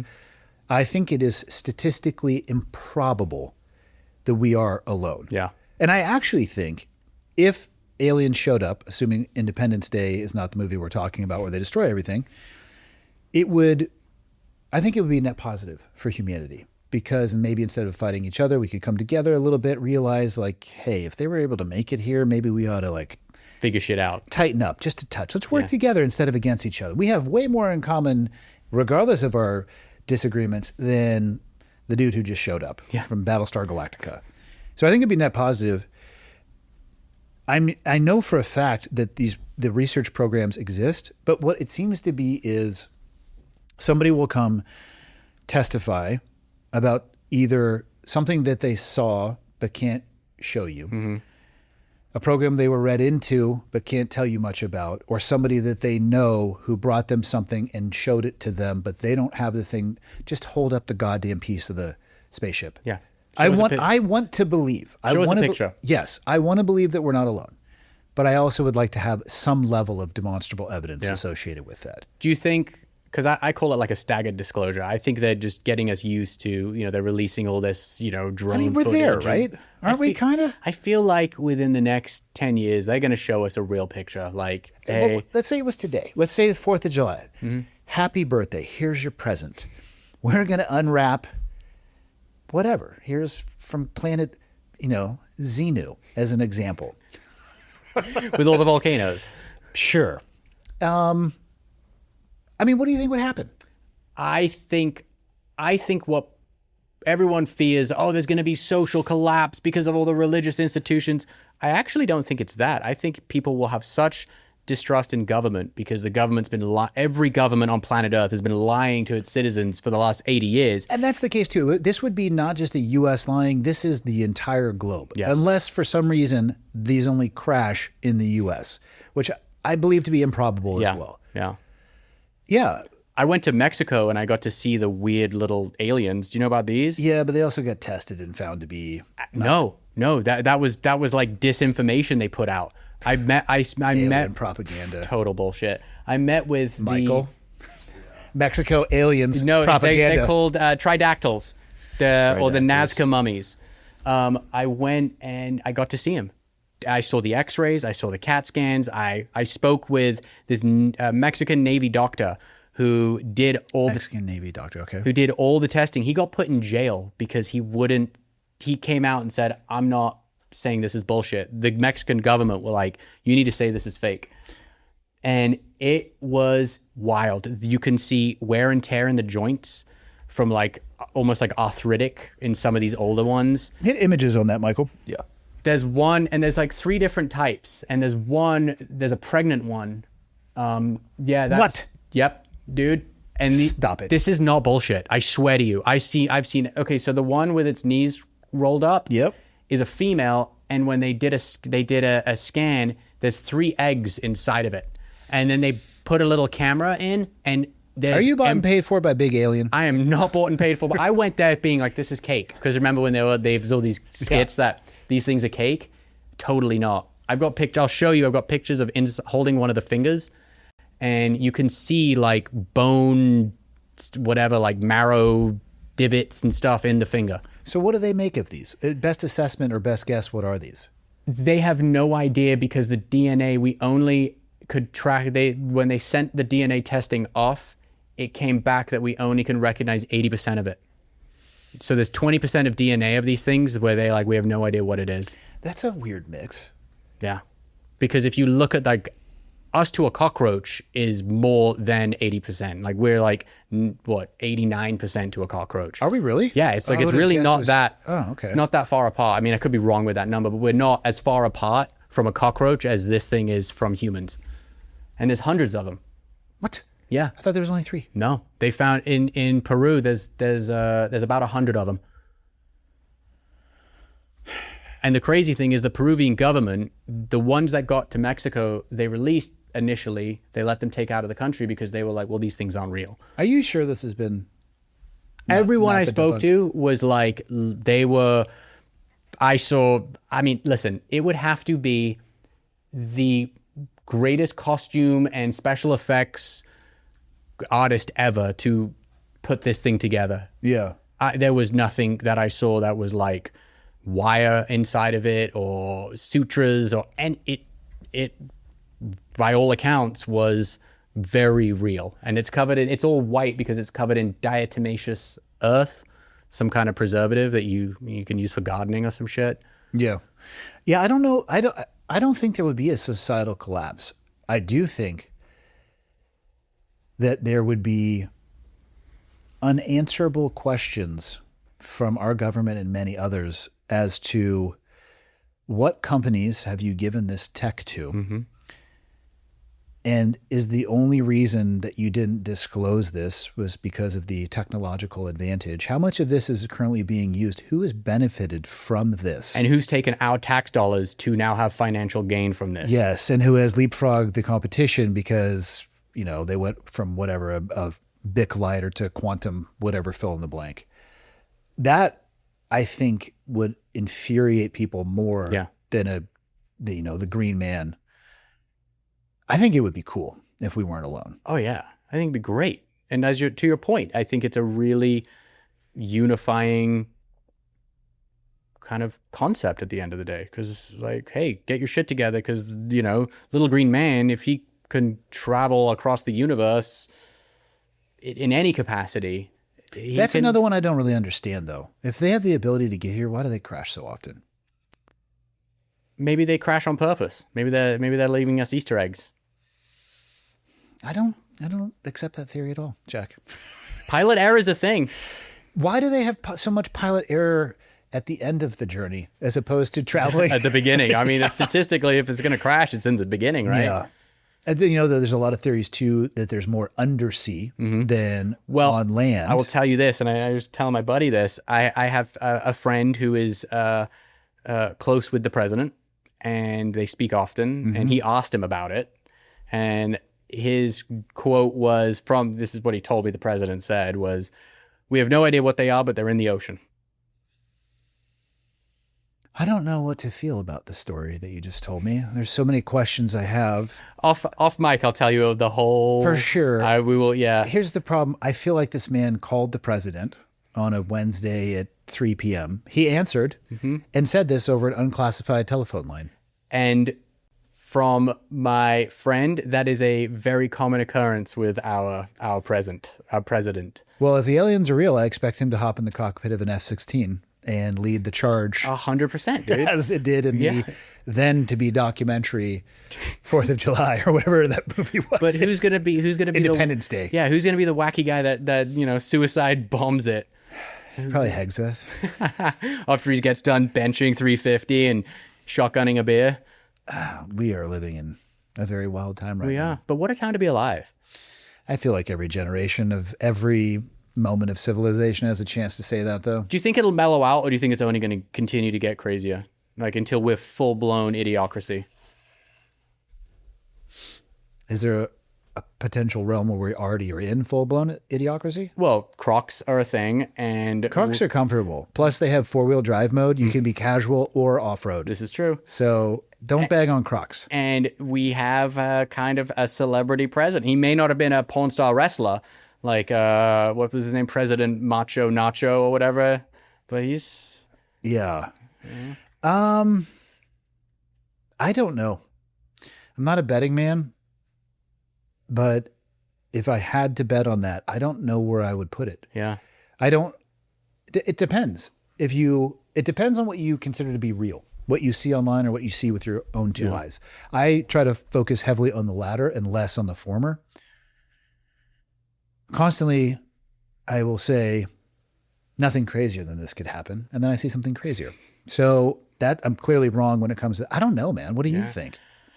Well, I look at it as like a pendulum, right? And we've, now with the administration, the pendulum swung to the right. And I'm like, okay, well, if the left takes over, how hard are they going to swing in a retaliation to the left? And also, what would that look like? Yeah. Would they, I mean... We kind of experienced it with Biden to a degree. Yeah, I mean, there's some of the social policies, using an example of physical infrastructure, though, the ballroom, which there's a whole conversation around that. I have been to the White House. I am aware that sometimes the United States hosts events. Like, as an example, I really think the hotel that Reagan got shot at, and also the metahuman ran through the metal detectors, we should avoid that venue in the future. We probably need a ballroom at the White House. Yeah. Now, if it gets completed or is close to being completed and the left does take over, are they going to tear that down? I mean, is that how far we're going to go? Does it have to be physical in nature? Would it be policy? I just don't know what it would look like. Yeah. Or are they going to, because there's no way they can finish building that in there's 2 years left? Well, I think if it was a regular ballroom, you probably could. I think it's safe to say there's a lot of different security features that'll be enhanced inside of that as well that probably take time.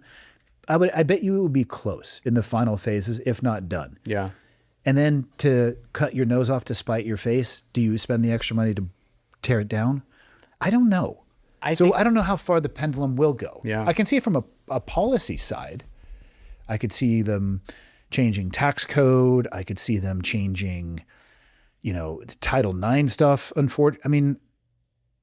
But why? That's just the thing. I think just because they can, and it's a show of like, look, well, we've undone what, I mean, I could go play blindfolded Frogger down Main Street. I'm not going to. Just because you can doesn't mean you should. And that applies to both sides of the aisle, Yeah. I don't know, man. Yeah, I just wonder what the next level of like weird it's going to get. Like, okay, Trump did the UFC at the White House. Is the next president to make a point going to do like another event at the White House? Like, and what's that going to be? Michael and I talked. Have you seen the comments, Michael? People are very upset. And when we talked about the UFC event, we didn't discuss that the Biden administration had a Pride event. Pride event with, what do they call the dudes that dress up like girls? Transgender. I think it was transvestite. Oh, no, it was a drag queen. Okay. Drag queen show. And had I been aware of that or had remembered that, I would have commented on it. But sorry, people, I can't comment on all things all the time. I had no yeah, clue maybe about don't, that. I mean, Jay-Z performed at the White House. Like, it's a thing. And I had Billy Bush on my podcast recently. It's coming out, I think, next week. And he was telling me that when George Bush Sr. was in office, he had an exhibition tennis match with his sons competing against tennis players in the South Lawn. I wonder if he told them they had to lose. Well, here's the crazy. It was when like Jeb was young, and it was against female tennis players, and apparently they won. How long are you going to stay entrenched in Los Angeles? Oh, man, I don't think I don't think much longer. It's if you want an example, like, and that's what's so shocking to me about everyone's like, oh, Gavin Newsom's going to run. I'm like, well, all they got to do is just look at California and go, he will not win. Well, but somehow he probably will. Well, not only look at California, but look at California and the difference between when he first was elected and where he is now. Yeah. He has a history of taking credit and saying things that A, he didn't have a hand in, and B, a lot of the performance from when he took over to now is kind of the exact opposite of what he's portraying. Yeah. Yeah, he's not. I think that guy is pure evil. He has destroyed the state with just policy after policy, and he's just, and you see he goes on Sean Ryan and like plays the game. Oh yeah, I probably shouldn't have done. It's like, dude, just stop.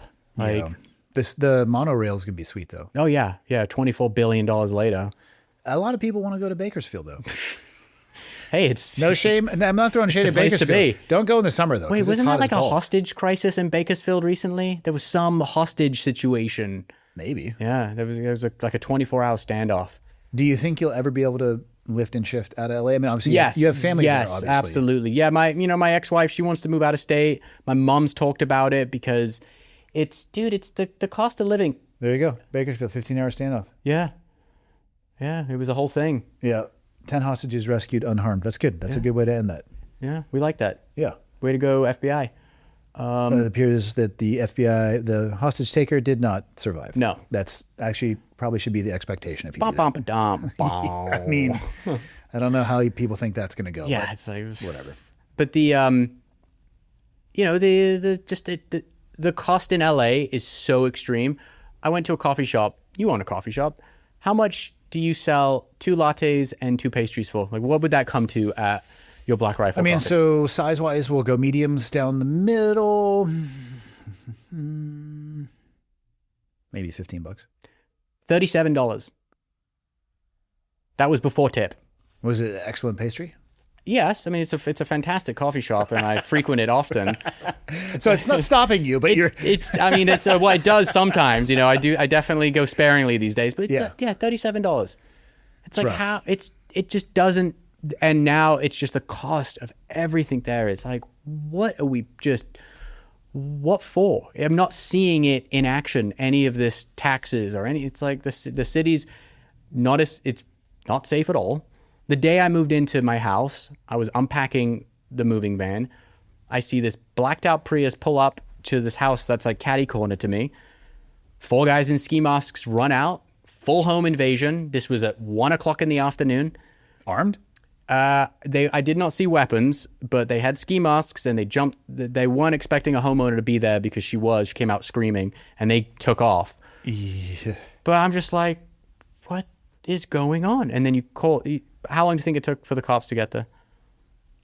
Well, assuming that they came, 2 hours. It was about 25 minutes. Okay. Yeah, and But you said they pulled up in a Prius? Yeah. So they still could have caught them. No, sorry, they were in a Tesla, blacked out Tesla. This is going to be harder to catch them. Yeah, 'cause much they harder. Go very yeah, fast. they could go ludicrous mode. I was going to say Prius would be, sometimes there's conflicting ideologies. Mm-hmm. Worried about the environment, but also want to take things from other people that you don't own. Yeah.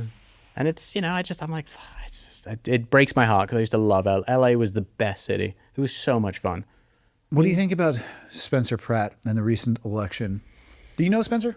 I know him like distantly. Like we have a very close mutual friend and we'd kind of similar circles back when he was doing his show and a huge amount of my friends actually lived in the Palisades. And so I saw firsthand and I've seen firsthand what that fire did. I haven't been able to go up there. Dude, Is it just a wasteland, essentially? think of like photos after Hiroshima, just flat, and you'll see a chimney or like a metal frame of a house. It's just rubble and it was terrifying. What did they do with all of the money they raised to rebuild? I can tell you, it got siphoned off to all these nonprofits, and nothing. I think something like. Hasn't only a handful of building permits been issued? Yep, handful of building permits. I think there's one house that's been finished in the Palisades, but who wants to live there? I don't want to live in some. And then you've got all these, Black Rocks coming in, and these private equity companies just because they know that people are bogged down. There was something really interesting that happened, which never gets brought up, and I kind of caught onto it pretty quickly. There was a news story that came out a few months before the fire, and they were talking about the housing crisis in LA, and primarily in Santa Monica. That Santa Monica was going to have to turn these beach parking lots where you park your car if you're going to the beach. They're going to have to build low-income housing in those parking lots or the city will have these crazy fines week after week until they have enough affordable housing. And so they were going to build low-income housing, beachfront property. And there was a huge issue because they didn't have the space to build the low-income housing. And there was this whole cut to 3 months later, a giant fire comes in and wipes out the entire Palisades and parts of Santa Monica. Well, now we've got a great solution to this potentially, $100 million problem. And I'm like, was a part of this about kind of cleaning the slate to put in this low income housing. And Man, it depends on how conspiratorial you would want to be.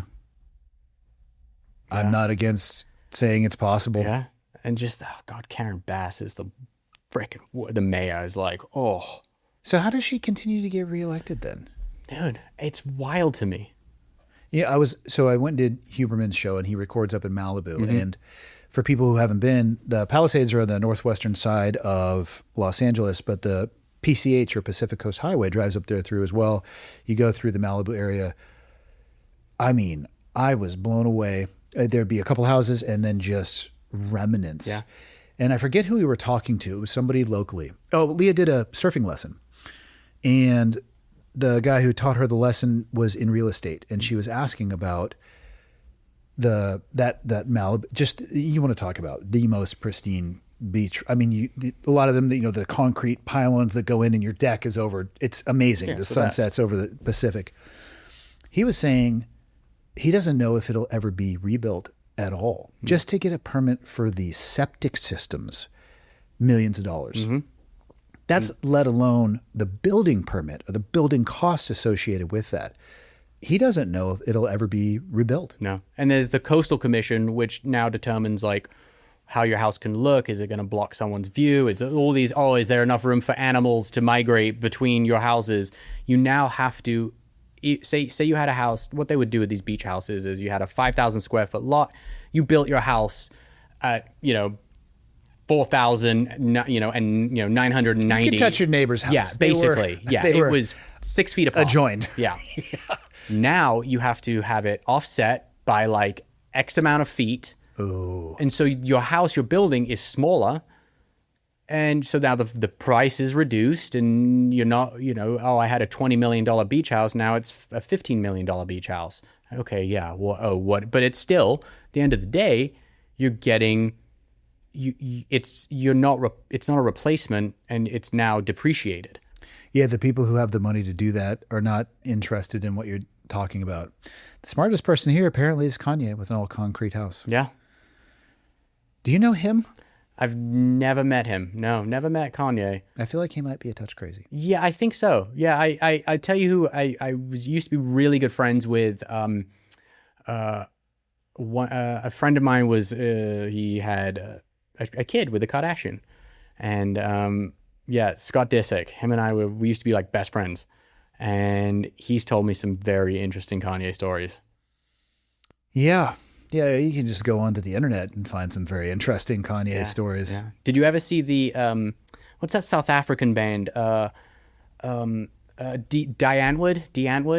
They tell this story about when they went to Kanye's house, and they're like doing some like art project. It's an amazing video. It's on YouTube, and they're like doing some like art or whatever, and because they make weird content, and they're just kooky. They're a kooky band, and they're in this painting, and he just starts telling this story about how he went to Kanye's house to talk music, and he walks in there, and Kanye is just watching like hardcore pornography and completely ignoring him, and he's just stood there in this kitchen that's like immaculate and white, and he's just watching like hardcore porn in front of him, and they're just like, what are we doing here? And then Kanye just starts talking about the porn. I mean, what is the move there other than an abrupt about face and just walk out? Dude, yeah, well, that's what he did. He's like, I just got out of there. I would be like, I'm sorry, dude. Like, I'm not like, yeah, that's a wild. But I don't get how he's selling out stadiums still. He's like in the countries that let him come. Yeah, his like Nazi merch sells. Who the fuck is buying that? I don't know. Who's gonna I got my Kanye swastika shirt. Like, dude. I think that just says beat the living fuck out of me. Yeah. At the McDonald's or wherever you're wearing that. Yeah. Sorry to the good people who go to McDonald's. Did you see that footage of the punk show, and the guy, like some Aryan Nazi guy, walks in, and he's in Vegas at some like rockabilly punk show, and he goes into the pit, and they just beat the piss out of this dude. They fucking rock this guy. And like he gets online after, he's like, ooh, he's like whining about it. It's like, dude, I'm sorry. You Sorry, not sorry. Yeah, you asked for it. Ozfest is coming back. Yes. I think one of the first stories you ever told me is you were growing up at Ozfest and walked into a tattoo room and a woman was getting a butterfly tattooed on her asshole. Yes, that's a true story. Yeah. Yes. Yeah. That is part of a story arc of a man coming into his own self that not many people experience. It's a coming of age tale as old as time. Yeah. So, I mean, common, right? Who hasn't Right, dude. Like, the come on. butterfly of hope? Who hasn't encountered the butterfly of hope? Yeah. It's a thing. How do you even process that? I think I was just like, okay. And there was so much going on in this environment. There was like, yeah, I saw some wild shit as a young man. Is that the Ozfest you're bringing back? I think it's going to be a little more, well, Ozfest was always really controlled. Like as crazy as it was, we locked down backstage. Like there was no like hanger-ons. Like backstage was very clinical. Which is important for the artists. It right? is. It is. And it was, we had very limited guest passes for the band. So it wasn't like it was groupie central back there. I mean, yes, it happened. But it was always very organized, controlled. Like we ran a tight schedule, and so it'll be a lot. We'll keep it controlled, and it's going to be a little more, a little more PC, dare I say? Because I think those days are over, man. Like those days of just like crazy shit like that, it ain't happening anymore. Cell phone cams, man. And cell phone videos. cams, and people worried about lawsuits, and rightfully so. It's a lot of fucked up things have happened in the music world, and it's just, it's unfortunate, but yeah. And so I think that is gone are the days of just like crazy situations like a girl getting a butterfly tattooed on a butthole. I mean, I think if you sign the consent form and you find a tattoo artist that is willing to do so, I mean, yeah, that was very much the thing. I'm not going to tell people how to party. No. I would have suggestions on maybe things to... Wait, did you not? I thought you told me you had a frog tattooed on your butthole. Arm. Okay. So where are you going to do the Ozfest? And when are these coming back? It'll be next summer. We're figuring it out. Definitely doing one in England. Definitely doing one in North America. There's been talks about, adding some additional dates, but we're going to start small and kind of because it was a touring festival. And so we're doing a little pilot. Like, all right, is there still an audience for Ozfest? Is the market completely flooded with metal festivals? Because there are a lot. Yeah. And, we're going to go modern music or back? Bit of both. We're going to have some, because there are a lot of huge bands now kind of got their start on Ozfest. So, we'll approach them, for headliners and things like that. So, yeah, we'll have to get you there. You can come with Jocko. You can see him smile. I will document that and put it on the internet. The internet's not ready for Happy Jocko. Happy Jocko's I love the meme. It's all the same faces and it goes through all his emotional range, but it's just the same picture. Yeah, no, I love that. I got happy. I got a Happy Jocko. Yeah, no, he's great. It's man, he lives in a world. I think there's a lot of pressure on him. Yeah, big time, man. It's like he's kind of like the go-to guy of like sage advice for an entire generation of men now. Don't fuck it up. No. You gonna have Youngblood come? He seems to be the new Brit. Yeah, he's superstar. definitely. If it works out, sure. Yeah, I mean, wouldn't say no to Dom. He's a good dude. You should get him on your podcast. I don't know him. I don't know if you know this, Jack. Also, he lives in the UK, doesn't he? Yeah. I don't know what I'll talk to him about. That's not really my genre of music. Yeah. And I don't appreciate that he wears leather pants. He looks good in leather pants, though. He can pull it off. Who doesn't? Well, I mean, I guess I don't look good in leather really pants. fat, sweaty people probably don't. But how much have you tried? Not probably since I was 6 years old and forced to wear them. That might be child abuse. Under what setting were you forced to wear leather No, pants? I did this like music video thing for my dad. And they were like, here, wear some leather pants. So I was like, oh, okay. Do you know what would be dope with leather pants, though? Who? Cowboy boots. Oh, dude, that's basic. That was like Guns N' Roses uniform.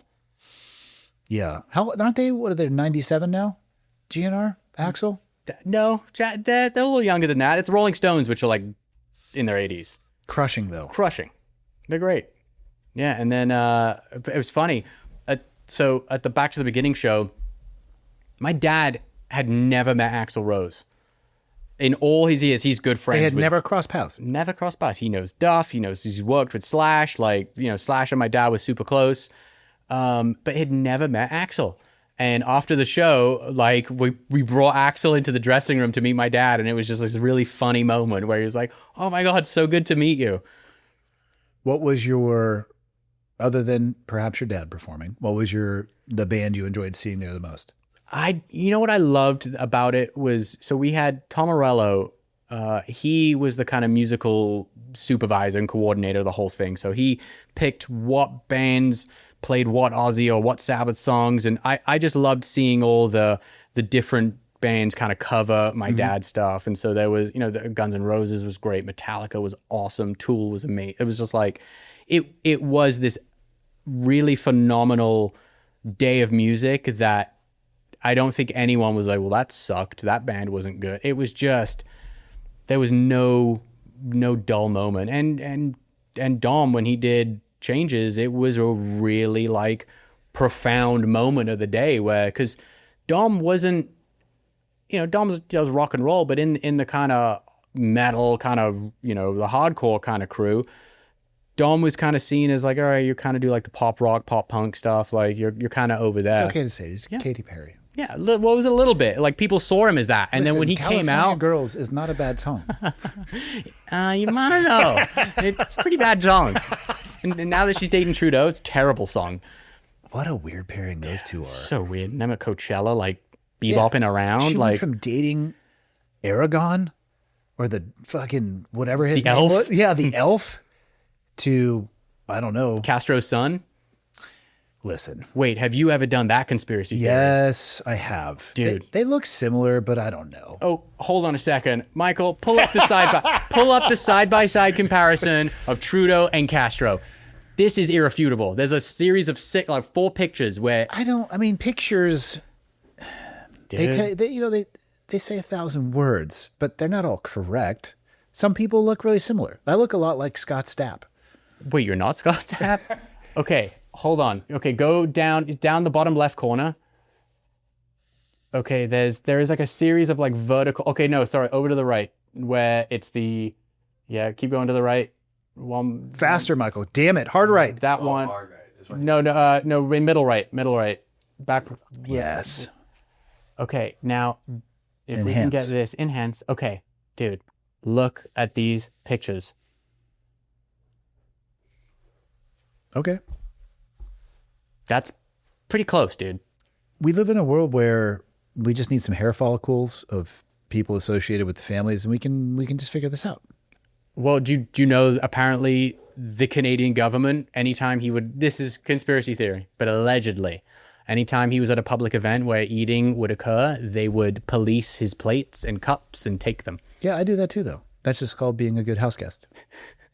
Do your own dishes. Clean up your own shit. Is that why you're doing it? Or are you going to get framed for that thing that happened?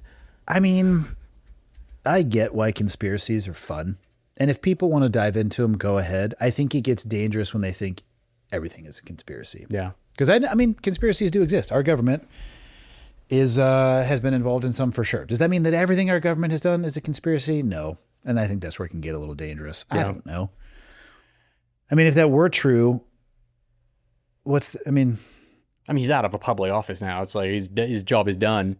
Yeah. Now he's just traveling the world with Katy Perry. Hucking, maybe he's a maple syrup salesman. I don't know what he's got going. Influencer. I don't know what he's got going on. I wonder how those two met. It just seems odd. It's super odd. Do you Are think they even of relatively similar age? I think so. Yeah, Katy Perry's got to be in her mid-40s now. You think so? I was going to say that. I don't know. We used to be homies. Are you serious? Katy Perry and I used to be, yeah. Are you fucking with me right now? I swear to God. No. So Katy, I had a roommate, and my roommate's best friend was Katy Perry's best friend. And so we would all hung out together all the time. Is this before she launched into superstardom? Yeah. Yeah, she was like just kind of... What was she like? She was really cool. She was funny. She was like quirky and just like whatever. She was cool and just like a weird musician. And yeah. And then some years later, I was at a Coachella party. And of course you were. And this is probably 15 years ago. And we were all hanging out. And I was with my old roommate and her best friend. And Katy Perry was at this party. And we're all just kind of hanging out. And someone said, "Oh, this is just like the old days," and her response was, "Yeah, except now I'm rich." And I was like, "Ooh, okay, no, That's I don't ugly. like you." Like, we're moving on. Well, the response is, yeah, but you're still a cunt. Whether true or not. You have to have, listen, if you're going to serve, I will return with something across the net. It might go out of bounds, but I will have something for you. I think I said something like, and still, I said something like, and still not very good at making jokes. Like, That's also appropriate. It was something that brings it back to the other side of the net for sure. God, that is, I don't know, whatever. Just a weird thing I'm like, who fucking says that? Okay, yeah, we get it. You were like the biggest pop artist at the time. Fame is a weird thing, man. It is. I know some pretty famous people, and I think the money would be fantastic. I'm not so sure the fame is fantastic. Yeah. I think the move would be to be fantastically wealthy and nobody knows who you are. Mm-hmm. That, I think, is the apex of the pyramid. But then that population, it gets corrosive because they get frustrated because no one knows who they are, and then they start to try and buy. No, but you need to be the person who doesn't care. Yeah.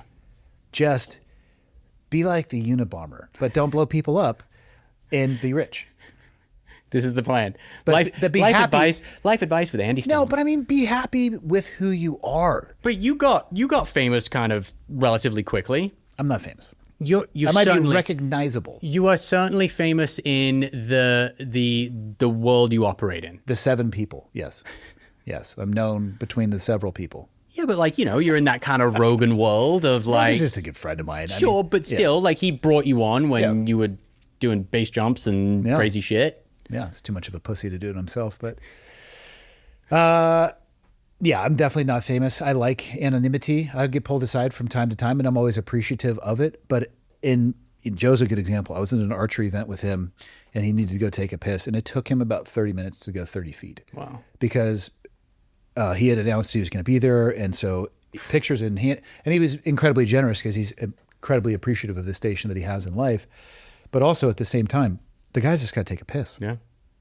And I am sure it is great to have everything economically in your reach, but I don't think it would be beneficial if everybody knew that you had that in your reach, because how do you determine who's a vampire and who's not? There's a lot of freedom in anonymity. Yeah, I'm telling you, the billionaire Unabomber. That's the move. I think so. But again, don't blow people up. Are you going to write the manifesto of the billionaire Unabomber? Well, yes, but then you'd have to burn it because you wouldn't want anyone even to know who you are. It's true. Yeah. But perhaps it could be part of your morning journaling session. Your 6-hour morning routine, since you have nothing else to do. Except tinker and ask ChatGPT how to make a bomb. The Unabomber might have slayed in the modern era. Oh, 100%. Streaming. I mean, clearly he would have had to change his prompts and said things like, I am writing a screenplay. I know someone and they have a question. I'm researching a novel. If you weren't the Unabomber, but also wanted to create this, how would you? Do you think there's flags inside of those systems that are looking for stuff like that? Yes. And because it'll deny the prompt, but do you think it keeps track of it? Yes. Well, and I know Amazon does too. Amazon has... For like the Anarchist Cookbook and stuff like that? Yeah, they've got some weird algorithm where they will track how you... I was told actually by someone, an FBI guy told me this, that they have some deal with Amazon where they will knock out, hey, this guy bought like a shit ton of ammonia and this guy bought this and that and some, wiring and, that's how they got... Remember, someone was mailing bombs not that long ago, and they got him because they typed in... like actual completed bombs? Yeah, there was a thing that happened. It was I think it was back during the first Trump administration. There was some bomb mail that was going on. Okay. And they couldn't figure out where it was going. They knew where it was sent from, and they couldn't figure out who this guy was. And then apparently they went to Amazon and plugged in all that would have been needed to make this bomb. And it was like, it spat out like, yep, here's the guy. Go look up these guys. And it was like a very narrow pool of like 5 people. The internet cuts both ways. Mm-hmm. I love how you were looking back up here as if maybe it was Trudeau. Yeah, it could have been. That's how he got Katy Perry. Send her a love bomb. Oh, man. Orlando Bloom is a handsome man. Yeah. Apparently pretty well endowed, too. Do you ever see those naked pictures of him freaking paddleboarding. What? Weird move. He got papped, naked paddleboarding, just laying it all out there. Why would you do that? I don't know. Weird thing. I mean, if you had a big old hog, though, maybe that is why you do that. You're just like, hey, Perhaps it's a calling card. this is my hog and this is my oar. Guess Guess which one's which. Yeah, these are my wares. This is what I have to offer. This is what I am bringing to the table. Yeah. We live in a weird world, Jack. Yes, we do. I got to get you on the road because I know you got like a 4-hour drive. Let's get you. What do you want to close it out with? Hey, What's the name of your podcast? My podcast is Trying Not to Die. And the other one is Jack's Most Haunted. So, yeah, go to @JackOsbourne on YouTube or wherever you engage in social media. I'm across it all. How much time do you spend on it? Not at all any. I actually... Very healthy approach. Yeah, I engage very little. My Patreon, I kind of engage in a little bit more. But, yeah, very little. Good. Yeah, it's Keep evil. it that way. Yeah, It is evil. It's terrible for your self-esteem. Yes, it is. Cool. All right, man. Let's get you out of here. Good to see you. Yep.